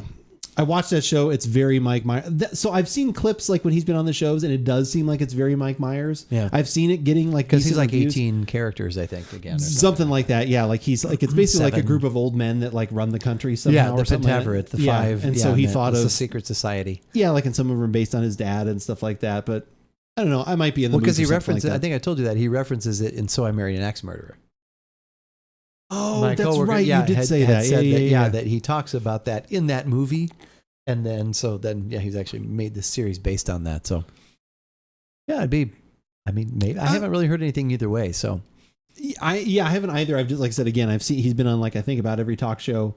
He had something the other day, like through YouTube, like it popped up, like it was like for the Hollywood Reporter or something like that. He did like a 15-minute thing where he was supposedly like watching clips of his old movies. And then he was, it was almost like a VH1 pop-up video where he was like, oh yeah, this part I did this and that, like just little things like he was talking about like memorable moments, which I think are always, I like the inside baseball kind of stuff of movies and things.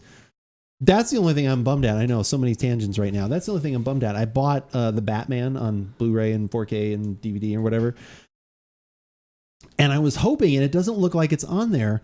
I had seen that like if you bought it like digitally through Apple, there's a commentary with it from the director. And I was like, oh, I want to hear that. Like I don't think it's on the Blu-ray or DVD. Like I have to like buy, like, why isn't everything on the $28 thing I bought? Why is not everything on there? That should have it all. That's just ridiculous. Yeah. Like I have not put it in yet. Like I said, but I've looked on the back because usually the back would be like director's commentary. Like it's not mentioned on there. Like there's some other behind the scenes things, but I'm like, I wanted this commentary. I wanted to hear him talk about the Batman. Right. Return it. Man, I tell you, it's a lighthearted kind of romp, not particularly hilarious, but definitely good for some light laughs. Okay, I that's something like I had thought of in the evening because I seem to pick like the worst shows before going to bed. Like or like I'll just like I'll go to sit down. I'll be like I'll ask my wife, I'm like, oh, do you want to watch something or whatever else? She's like, no, I'm reading or whatever. She's like, put on whatever you want, and then I'll always think of some weird effed up thing that I have like been wanting to watch, and I'll put that on. She's like, what are you watching? Like I started watching, like it's a show from the guy that did Annihilation and Ex Machina. They're like sci-fi kind of like future thing. Ex Machina is fantastic. Like that movie is awesome.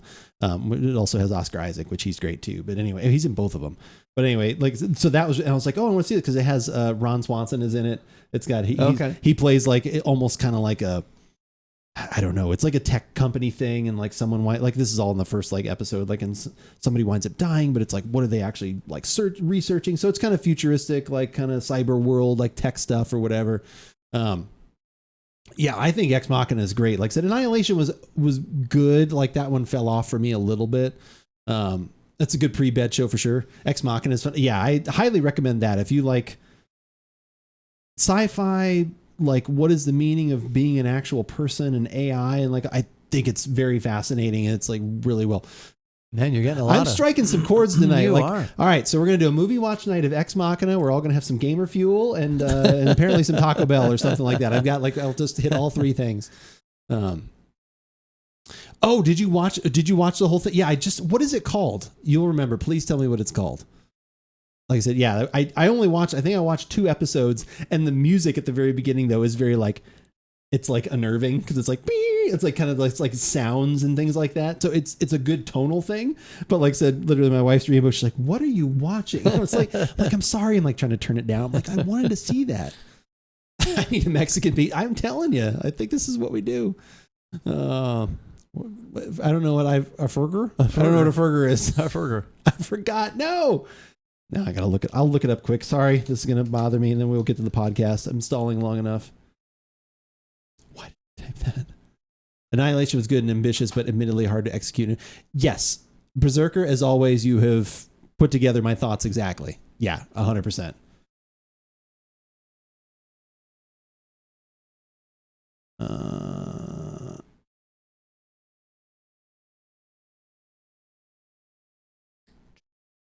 Alex Garland is the director.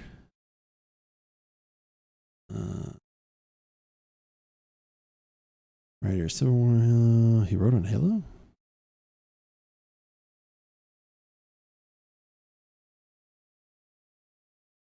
Men is his new movie. That's the one I want to see. That's like the horror movie that's out in the theater right now. I want to see that.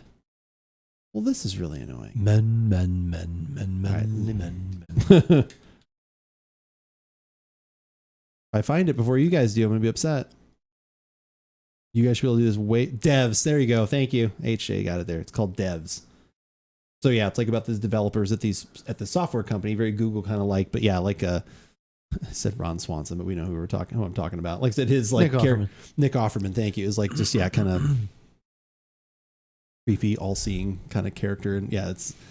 I think the first episode's a good, like, what do they call it? Like a good grabber, like page turner kind of thing. We're kind of watching like, oh, okay, like, what? Yeah, and it's a limit. It's not like a series. Like I think it ends after the 8 or 10 episode. Like it's done. Like it's a series that you can watch. So okay, but yeah. Anyway, on to the whiskey. What are we having? Okay, no, I don't. We've got some Old Forester for this. Give it a shot. I'm in. I'll work it out in editing. No, I'll fix it in editing. Who am I? Okay. Yeah. Fix it in editing. All right. I think I'm just going to go with exactly, and I usually don't like doing this, but exactly what the website says for their initial tagline. I think this describes this podcast that we're about to do very well. Okay. 2 barrels, 1 fine bourbon. That's what they say. That's what they say. We're going to discover that as we taste it for this Give It a Shot. I'm Andrew. And I'm Keith. And we are AboutBeverages.com. And the beverage that we're about today is the Old Forester, a 1910 Old Fine Whiskey without an E. Without an E. But sometimes with an E on their website. On their website. But not on the label. But never at dusk. Never at dusk. We had to use that joke twice. I was at my local Total Wine. I was looking for something new to try, at least that I hadn't had. Like I said, I know this one's been around for a while. And like I said, obviously always looking for some whiskey. And was almost going to grab a bottle of the Old Forester, the Prohibition 1920, which I know I do like. That one's 115 proof. But I saw this one. It's 93 proof. This is their 1910. This one definitely has, like I said, it gets like a double barreling. Kind of has a Woodford Reserve double oaked, which they're also associated with. So it's got kind of sounds a little bit like that. Could so I was be. like, similar price point too. I already told you what the price is, so we'll just let everyone else know right now. It's right around $55. I think a little bit south of that, like $50 to $55. So a little bit more than the double oak, but that's gone up in price too. That's also around 48. So I thought, well, if this has got similar to a little more proof, kind of fits in that same bill, might be something I would enjoy equally as much, because I do see this often enough where I think it won't be too difficult to find. We'll figure that out. And the 1910 is because there was a fire in 1910, and they had whiskey that was ready to be bottled, but because of the fire, the bottling line halted, and they had to temporarily find storage for it, and they put it in some very charred barrels, we thought. Some very charred barrels. And so it had a double aging. Yeah. And so then it tasted so good, they decided, hey, let's just do this intentionally. Yeah, that is what they do now. Like I said, they extra char some oak barrels, and it gets a double finishing. It does not say exactly how long the ages statement on this is. I'm sure you could do some research. If you know what it is, you can comment down below here on YouTube, or if you're watching us live on Twitch, you can also let us know as well. The interesting thing they do talk about on the site, we don't want to get into any tasting notes things, but they specifically, when it enters the second barrel, it is already at 100 proof. So they've already kind of proofed it down a little bit before it goes into that second barrel. Okay. And they say that helps to kind of pull out more of the sugars and things that are going to dissolve into the whiskey from the barrel. So we shall see. Definitely on first glance, darker than a lot of the whiskeys we've had as of late. The color of bourbon, but definitely a darker, more brown. More leathery kind of looking. Yeah. Looks good though. Yeah, it does look good. Hopefully the aroma matches that look.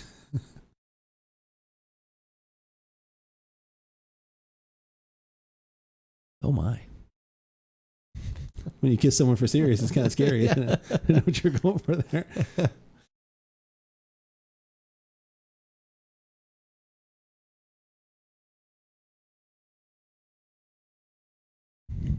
Short but interesting. I can't tell you, haven't been called that before. 18 months in secondary barrel. Oh, okay, cool. 18 months in second. How long is it? The primary? Has to at least be 4, right? To be a bourbon? Then it, or is it 3? 2? 3 or 4? 2? It's pretty low. Oh, is it? Okay.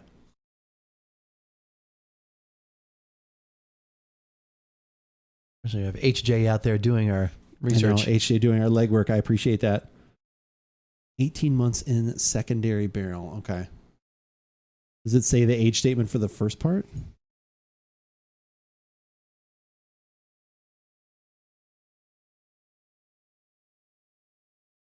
Let me 18 months secondary barrel. What's the name? Extra old. The result of it.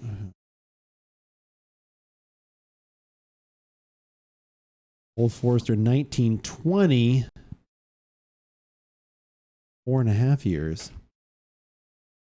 I am also very interested in this. I'm equally interested. Yeah, I'm trying to find. I don't see anything. Efforting. Look on this. Holiday lights. Let's release it through.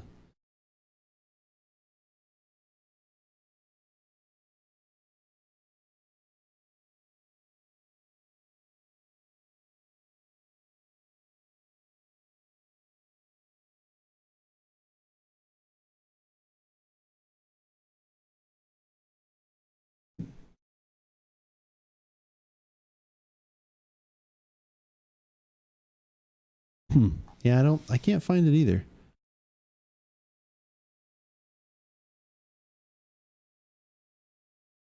Also, if you can find it reasonably priced, you guys should look out for that. So I did see it. That was the one I almost debated on. Like I said, I almost got a bottle of that, and I probably will get one of those next time. They had it. I think it was $80 at Total Wine. That rabbit hole Derringer. They had 2 from Derringer. They had the rabbit hole one that you had, which is aged in sherry casks.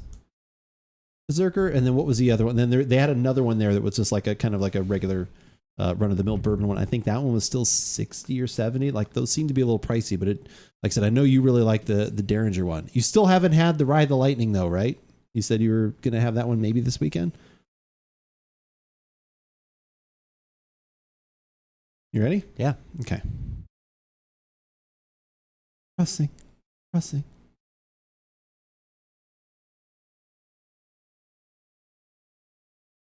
I like it. That smells really good. Yeah. It's like smoky vanilla nut.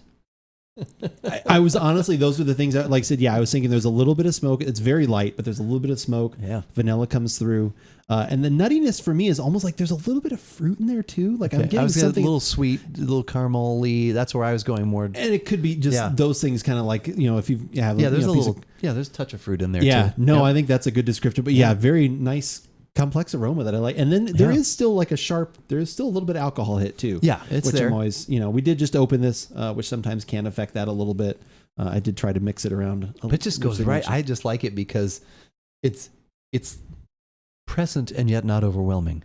It's not like it's like, oh my God. But you don't have to look for a long time to find it. It's like, wow, it's there. Yeah, I would agree. This is, I would say, again, not to make a direct comparison, but I will a little bit less sweet than the Woodford Reserve Double Oaked. Like I said, that one definitely has like maple, sweet, oak wood. Like I think this one's a little more complex of aroma, I would say. You're more familiar with that than I am. I may have had a few bottles of that. Maybe. All right. To the taste? Yeah.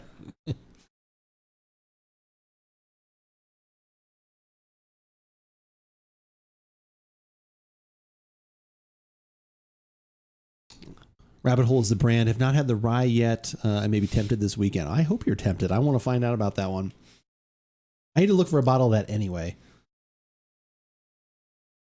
Second barrel is charred nearly to the point of incineration. Wow. Yeah. I definitely, almost ash. I definitely could see that.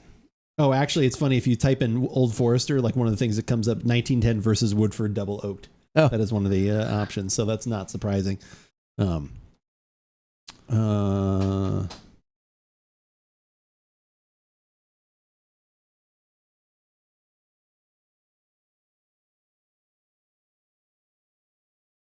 Yeah, it's like $95. It's just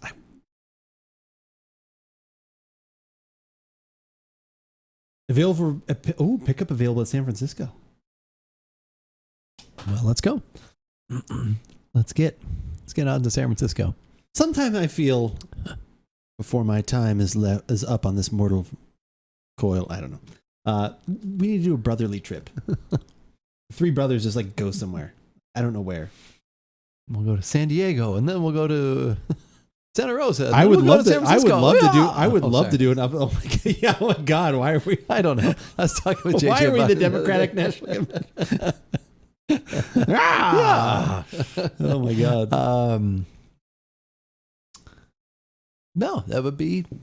That would be I mean, you can just go to San Francisco. Oh, we don't have to go to San Francisco though. I mean, I would love to do that. Like I said, it'd be neat to just do like because you could make a stop somewhere, like pick somewhere kind of mid, yeah, and then just go up the coast the next day and spend a couple days there and then come back. Yeah. I like it. Okay. Yes, do it. Do it now.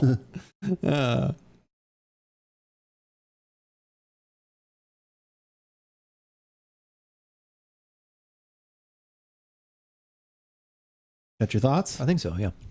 Sometimes I just think funny thoughts. That's a movie that did not need to be remade. No, you didn't have to do that. No.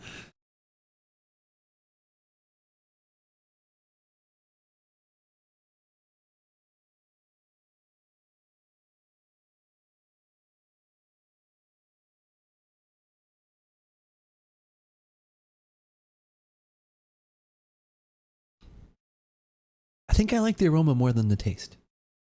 Okay. But I don't dislike it.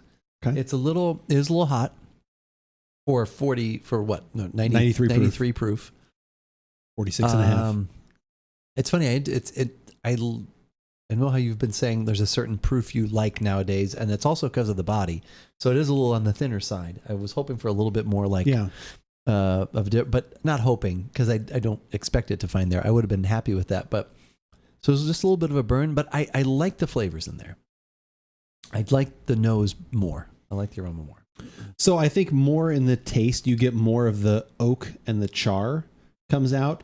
The sweetness kind of takes a little bit of a back step. I'm not getting quite the fruit that I got in the nose. I would agree. I think the nose was a little more complex. Like I said, all the things we mentioned. Yeah. Like let's say we mentioned 4 to 5 things. I'm getting like 2 or 3 of those in the taste. Like I said, for me, it's kind of, like I said, I like the wood characteristic. I like the little bit of char / smoke that's in there. And there is like a little bit of a note of burnt sugar, but that's kind of at the end. The body is about where I thought it would be. Maybe a touch less, like I said, but not much. Like I said, but it's kind of in the same place. It does have some nice viscosity. Like I said, at least once you get in the 90s, usually that's a little better. Like you're not the watery 80s, right? The watery 80s, exactly. And I'm not just talking about music. There we go. But no, I like it. Yes, I think I also like the aroma better, but I still really like the flavor too. It's good. It's just it's one of those ones. It goes more toward the smoke, like you said. Yes, it kind of rotates. Yeah, a little more toward the smoke. Like I said, I would agree. But that's very good. I think. Man, like I said, going back to the other one, just in like a quick note, I think there's a little more complexity here, but I think the Woodford Reserve, like double oaked, stays more true to like, this is what I get in the nose. This is exactly what I get in the flavor. You are staying sweet and oaked, and then you get that in the flavor, so there's no kind of change there. Right. This change I'm happy with, but I wish I had a little bit more. So it's like we always, it's like I'm wanting a little bit more. You gave me a lot in the aroma.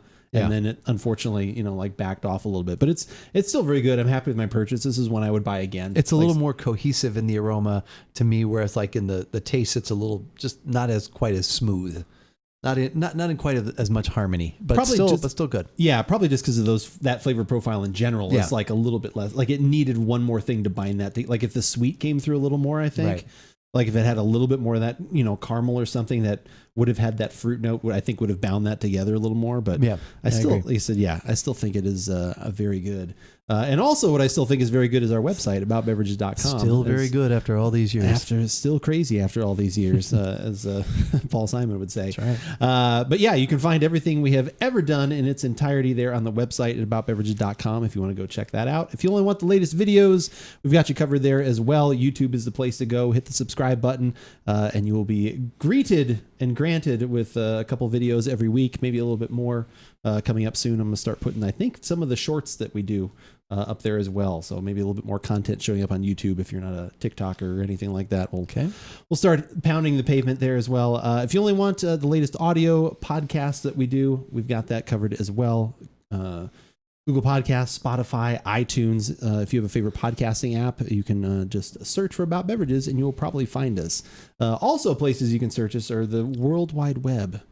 The World Wide Web. The World Wide Web, but specifically like some social media things. The social media pillars, the 3 pillars. The triumvirate. That's right. Of TikTok, Instagram, and Twitter, which is the one that we use most of all to let you know and keep you up to date with what is going on at About Beverages.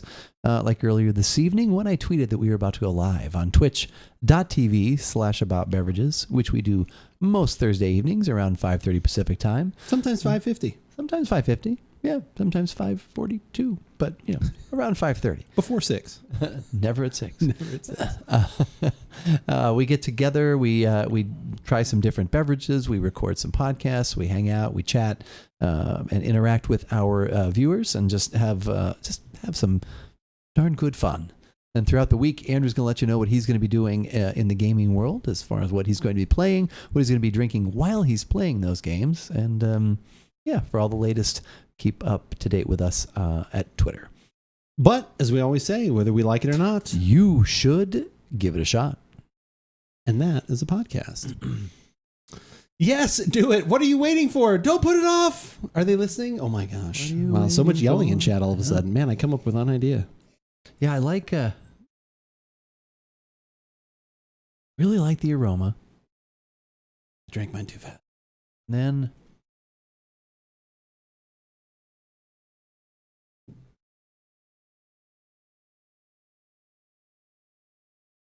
if we ever do an IPA, we could still say still hazy after all these years. Oh, yeah. I never thought of that. Sorry, go ahead. Still hazy. No, I think that was a good call. If it had a little bit more of the sweet, it would bring everything together more. Yeah, because like I said, I like the flavor, but I totally agree with what you're saying. Like I said, overall, I like this, and this is definitely, like I said, this is 100% a bottle I would buy again, just because of the adjacent yet uniqueness to the Woodford Reserve Double Oak, which is probably one I like a little bit better, even though it's a simpler version.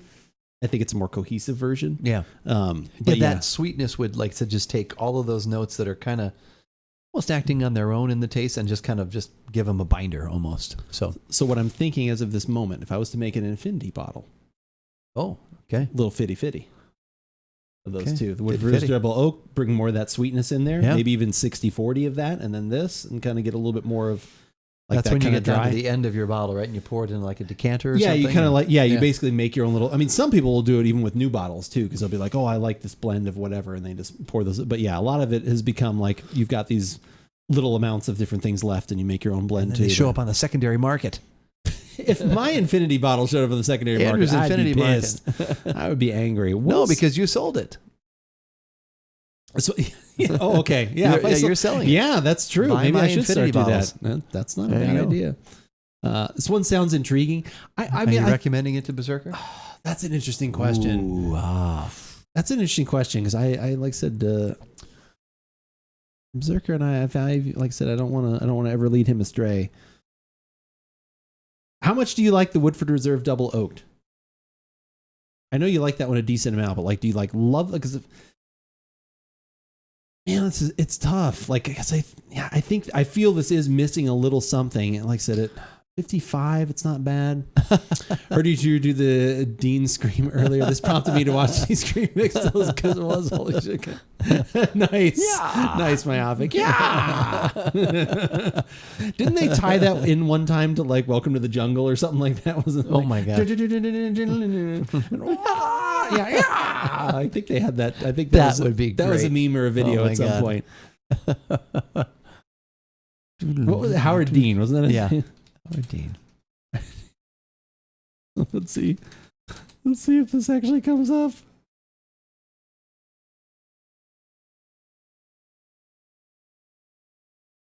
Howard Dean, internet rock star. Combine 1910 and 1920. That is interesting. That's not a bad idea. Is this a new metric for whiskey? Would you recommend a Cope? I mean, a little bit, because like I said, I honestly, like I said, I take your recommendation. Like I said, I think both of us, like I said, I think we have similar palates and things that we like. Like I said, I think we've kind of found that, and we've had good discussions about things. So yeah, I kind of think about that. Like, would I be able to say, hey, $55, you should pick this up?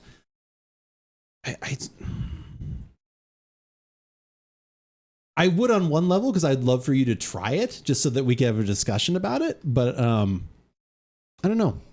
You think you have a bottle of the 1920? Then I mean, obviously I'll have some of this. Next time we eat together, HJ, we need to try that, like try them both next to each other and then try combining them, because that's honestly might be a pretty good mix. Like I said, bring a little bit more of that, like I said, the complexity of the 1920, a little more body from there. But then, like I said, I do like I said, I think the aroma is great. It has that initial sweetness. It's got the leather and the wood. Like it's got a lot of things that I like. Really, it's just just the flavor just kind of drops back just a notch. I guess maybe not. Oh wait, here it is. Welcome to the Jungle, Howard Dean remix.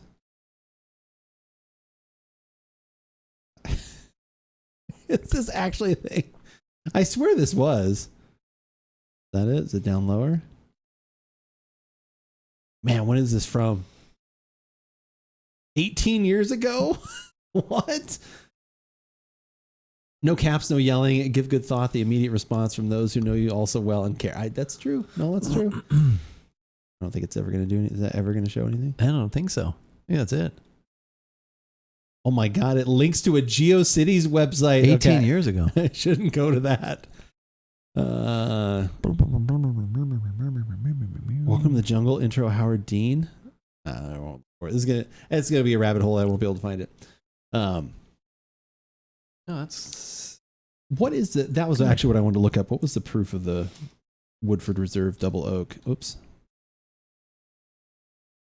It's a good point. Luckily for my bank account, I canceled my debit card today over what I thought were fraudulent charges, and just ended up being my wife mistakenly using my card for DoorDash without telling me, so I can currently get online and order a bottle. Oh my God, what a story. Also, a story of like, maybe you and your wife should talk a little bit. Yeah, maybe. Honey, did you DoorDash? Yeah. I'm about to cancel everything. Do you have one of these? Is it okay? The Double Oaked is 90.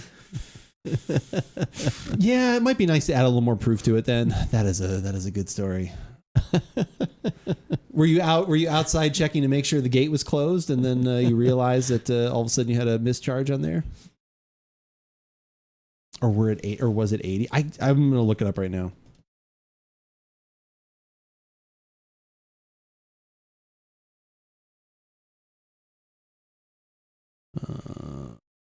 Let's click on Total Wine. That should have it on there. I want to say it's a weird note. Like I want to say it's like 86 or something. Oh, it's 90. Right at 90. 45.2. So 90. 90 proof. So this one's a slightly higher proof. Yeah, I don't know.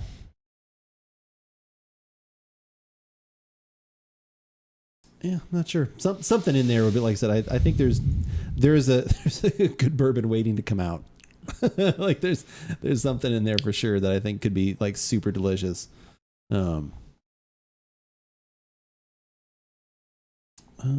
Actually, we could do. So what Campari-based beverage you want to do next week? Oh God, please no. Okay. Oh, sorry. What have you done? DoorDash San Diego. Oh, didn't occur to me their billing is based in California. Oh, I wouldn't have thought of that either. Like I said, we've only used DoorDash like a couple times, but yeah, I would not have thought of that at all either. Yeah, that honestly would have shocked me as well too, because like, yeah, I would not have even thought that. Like I said, my wife would have gotten something. That's all right. You get a pass on that one. That does sound suspicious. You just wanted a new credit card. You just wanted a new credit card. Yeah, exactly. I thought you were going to say, like, I didn't realize that I had bought more Ride the Lightning and other whiskeys online. I had forgotten. Got to keep building up the immunity to iocane powder. All of those things. Yeah, like, I don't know. What are you thinking about for next week? Yeah, please no Campari. No more Campari. No more Campari. At least not for now. I need to forget. I need to forgive and forget. Forget the Campari. Forget the Campari. Well, I'm hoping that in the next few days I'll get to tapping bottles, so I'll find something fun there. I think. Okay. Yeah, I think if not, I didn't know if you were having some more summer wine. Yeah, I did. I enjoyed the Sauvignon Blanc over the weekend, so it might be that too. I'll see if anything new comes in, but if not, maybe I'll go to something you have not had yet. Okay, figure it out. Either a beer or a wine. I'm trying to think of what I have. Yeah, I'm trying to think of what I have here going on. I know there's another. Wait, what about Campari? Oh no, sorry. Oh, okay, I have 4 other sweet vermouths we need to try first. Yeah. I was trying to think if there was something else. I know there was another tequila I did want to try. I'll see if I get to Total Wine. Like I said, maybe I'll pick up the Derringer, or like I said, something like that, depending on, like I said, what's available. Like I said, I enjoy definitely these whiskey discussions have been interesting as of late. But yeah, like I said, we will figure out something. So it could be beer, could be wine, could be whiskey, could be all three. Do you have any waters that you're interested in at work? No, not right now. We've run out of those. We have. We've had enough waters as of late. I was like, you didn't realize you weren't using your own payment method? I canceled my card. She goes, just cancel the cancel. I don't care. I was like, that's not how this works. Oh my God. That conversation should have been a YouTube video. Berserker, what were you thinking? Cancel the cancel. I don't care. I can see from the other. I don't know. That's not how any of this works. That's really good. All right. Well, we are going to call it for the evening. Raid tonight is going to be someone, it's not specific to anybody that we actually know. We're actually going to host a channel. It is the Guardian Con Extreme event that they're doing right now. They're raising money for St. Jude Children's Hospitals, which is always something that we like to support as much as possible. So if you guys can, maybe hang out for a little bit. If you, like I said, are of the means, you're more than welcome to donate. There are a lot of incentives and different little things that you can enter into. If you want to go ahead and do that, you're more than welcome to. If not, just going in there and giving some love to the channel is always a good thing. So someone I am completely not familiar with, looks like she's playing some music and stuff, which is super ukulele cool. Going on. Yeah, they're always doing some different variety stuff there, which is really neat. But yeah, it's for the next, I think there's maybe only 4 or 5 more days of this, but they're already up to over $1 million raised for St. Jude Children's Hospital, which seems like a lot of money, but it's astonishing. I think it's some number like 32,000 for like 10 seconds to run St. Jude. Like it's this amazing number, how much money they need for all the things that they do. But like I said, all the research that they do, anything they discover is shared with everybody else. So it not only just helps out obviously kids and children, but helps out everybody in the future. So again, if you have the means, always a good charity to donate to. But if not, just hanging out also helps as well. But yeah, we'll be back again next week with some more shenanigans of some sort with I'm sure some beverages. You'll be back tomorrow, I'm guessing. I will be back tomorrow sometime around 9 a.m. Pacific and noon Eastern at the latest, playing some more Destiny. Probably, I don't know, I might even have some of this whiskey. We'll see how it tastes Whiskey tomorrow. Friday. I'm not sure it could be Whiskey Friday. I can guarantee you one damn thing, though. I will not be having any Campari. There will be no Campari in the beverage that I have. No Campari for this man. No Campari for you. See you next week. See you next week.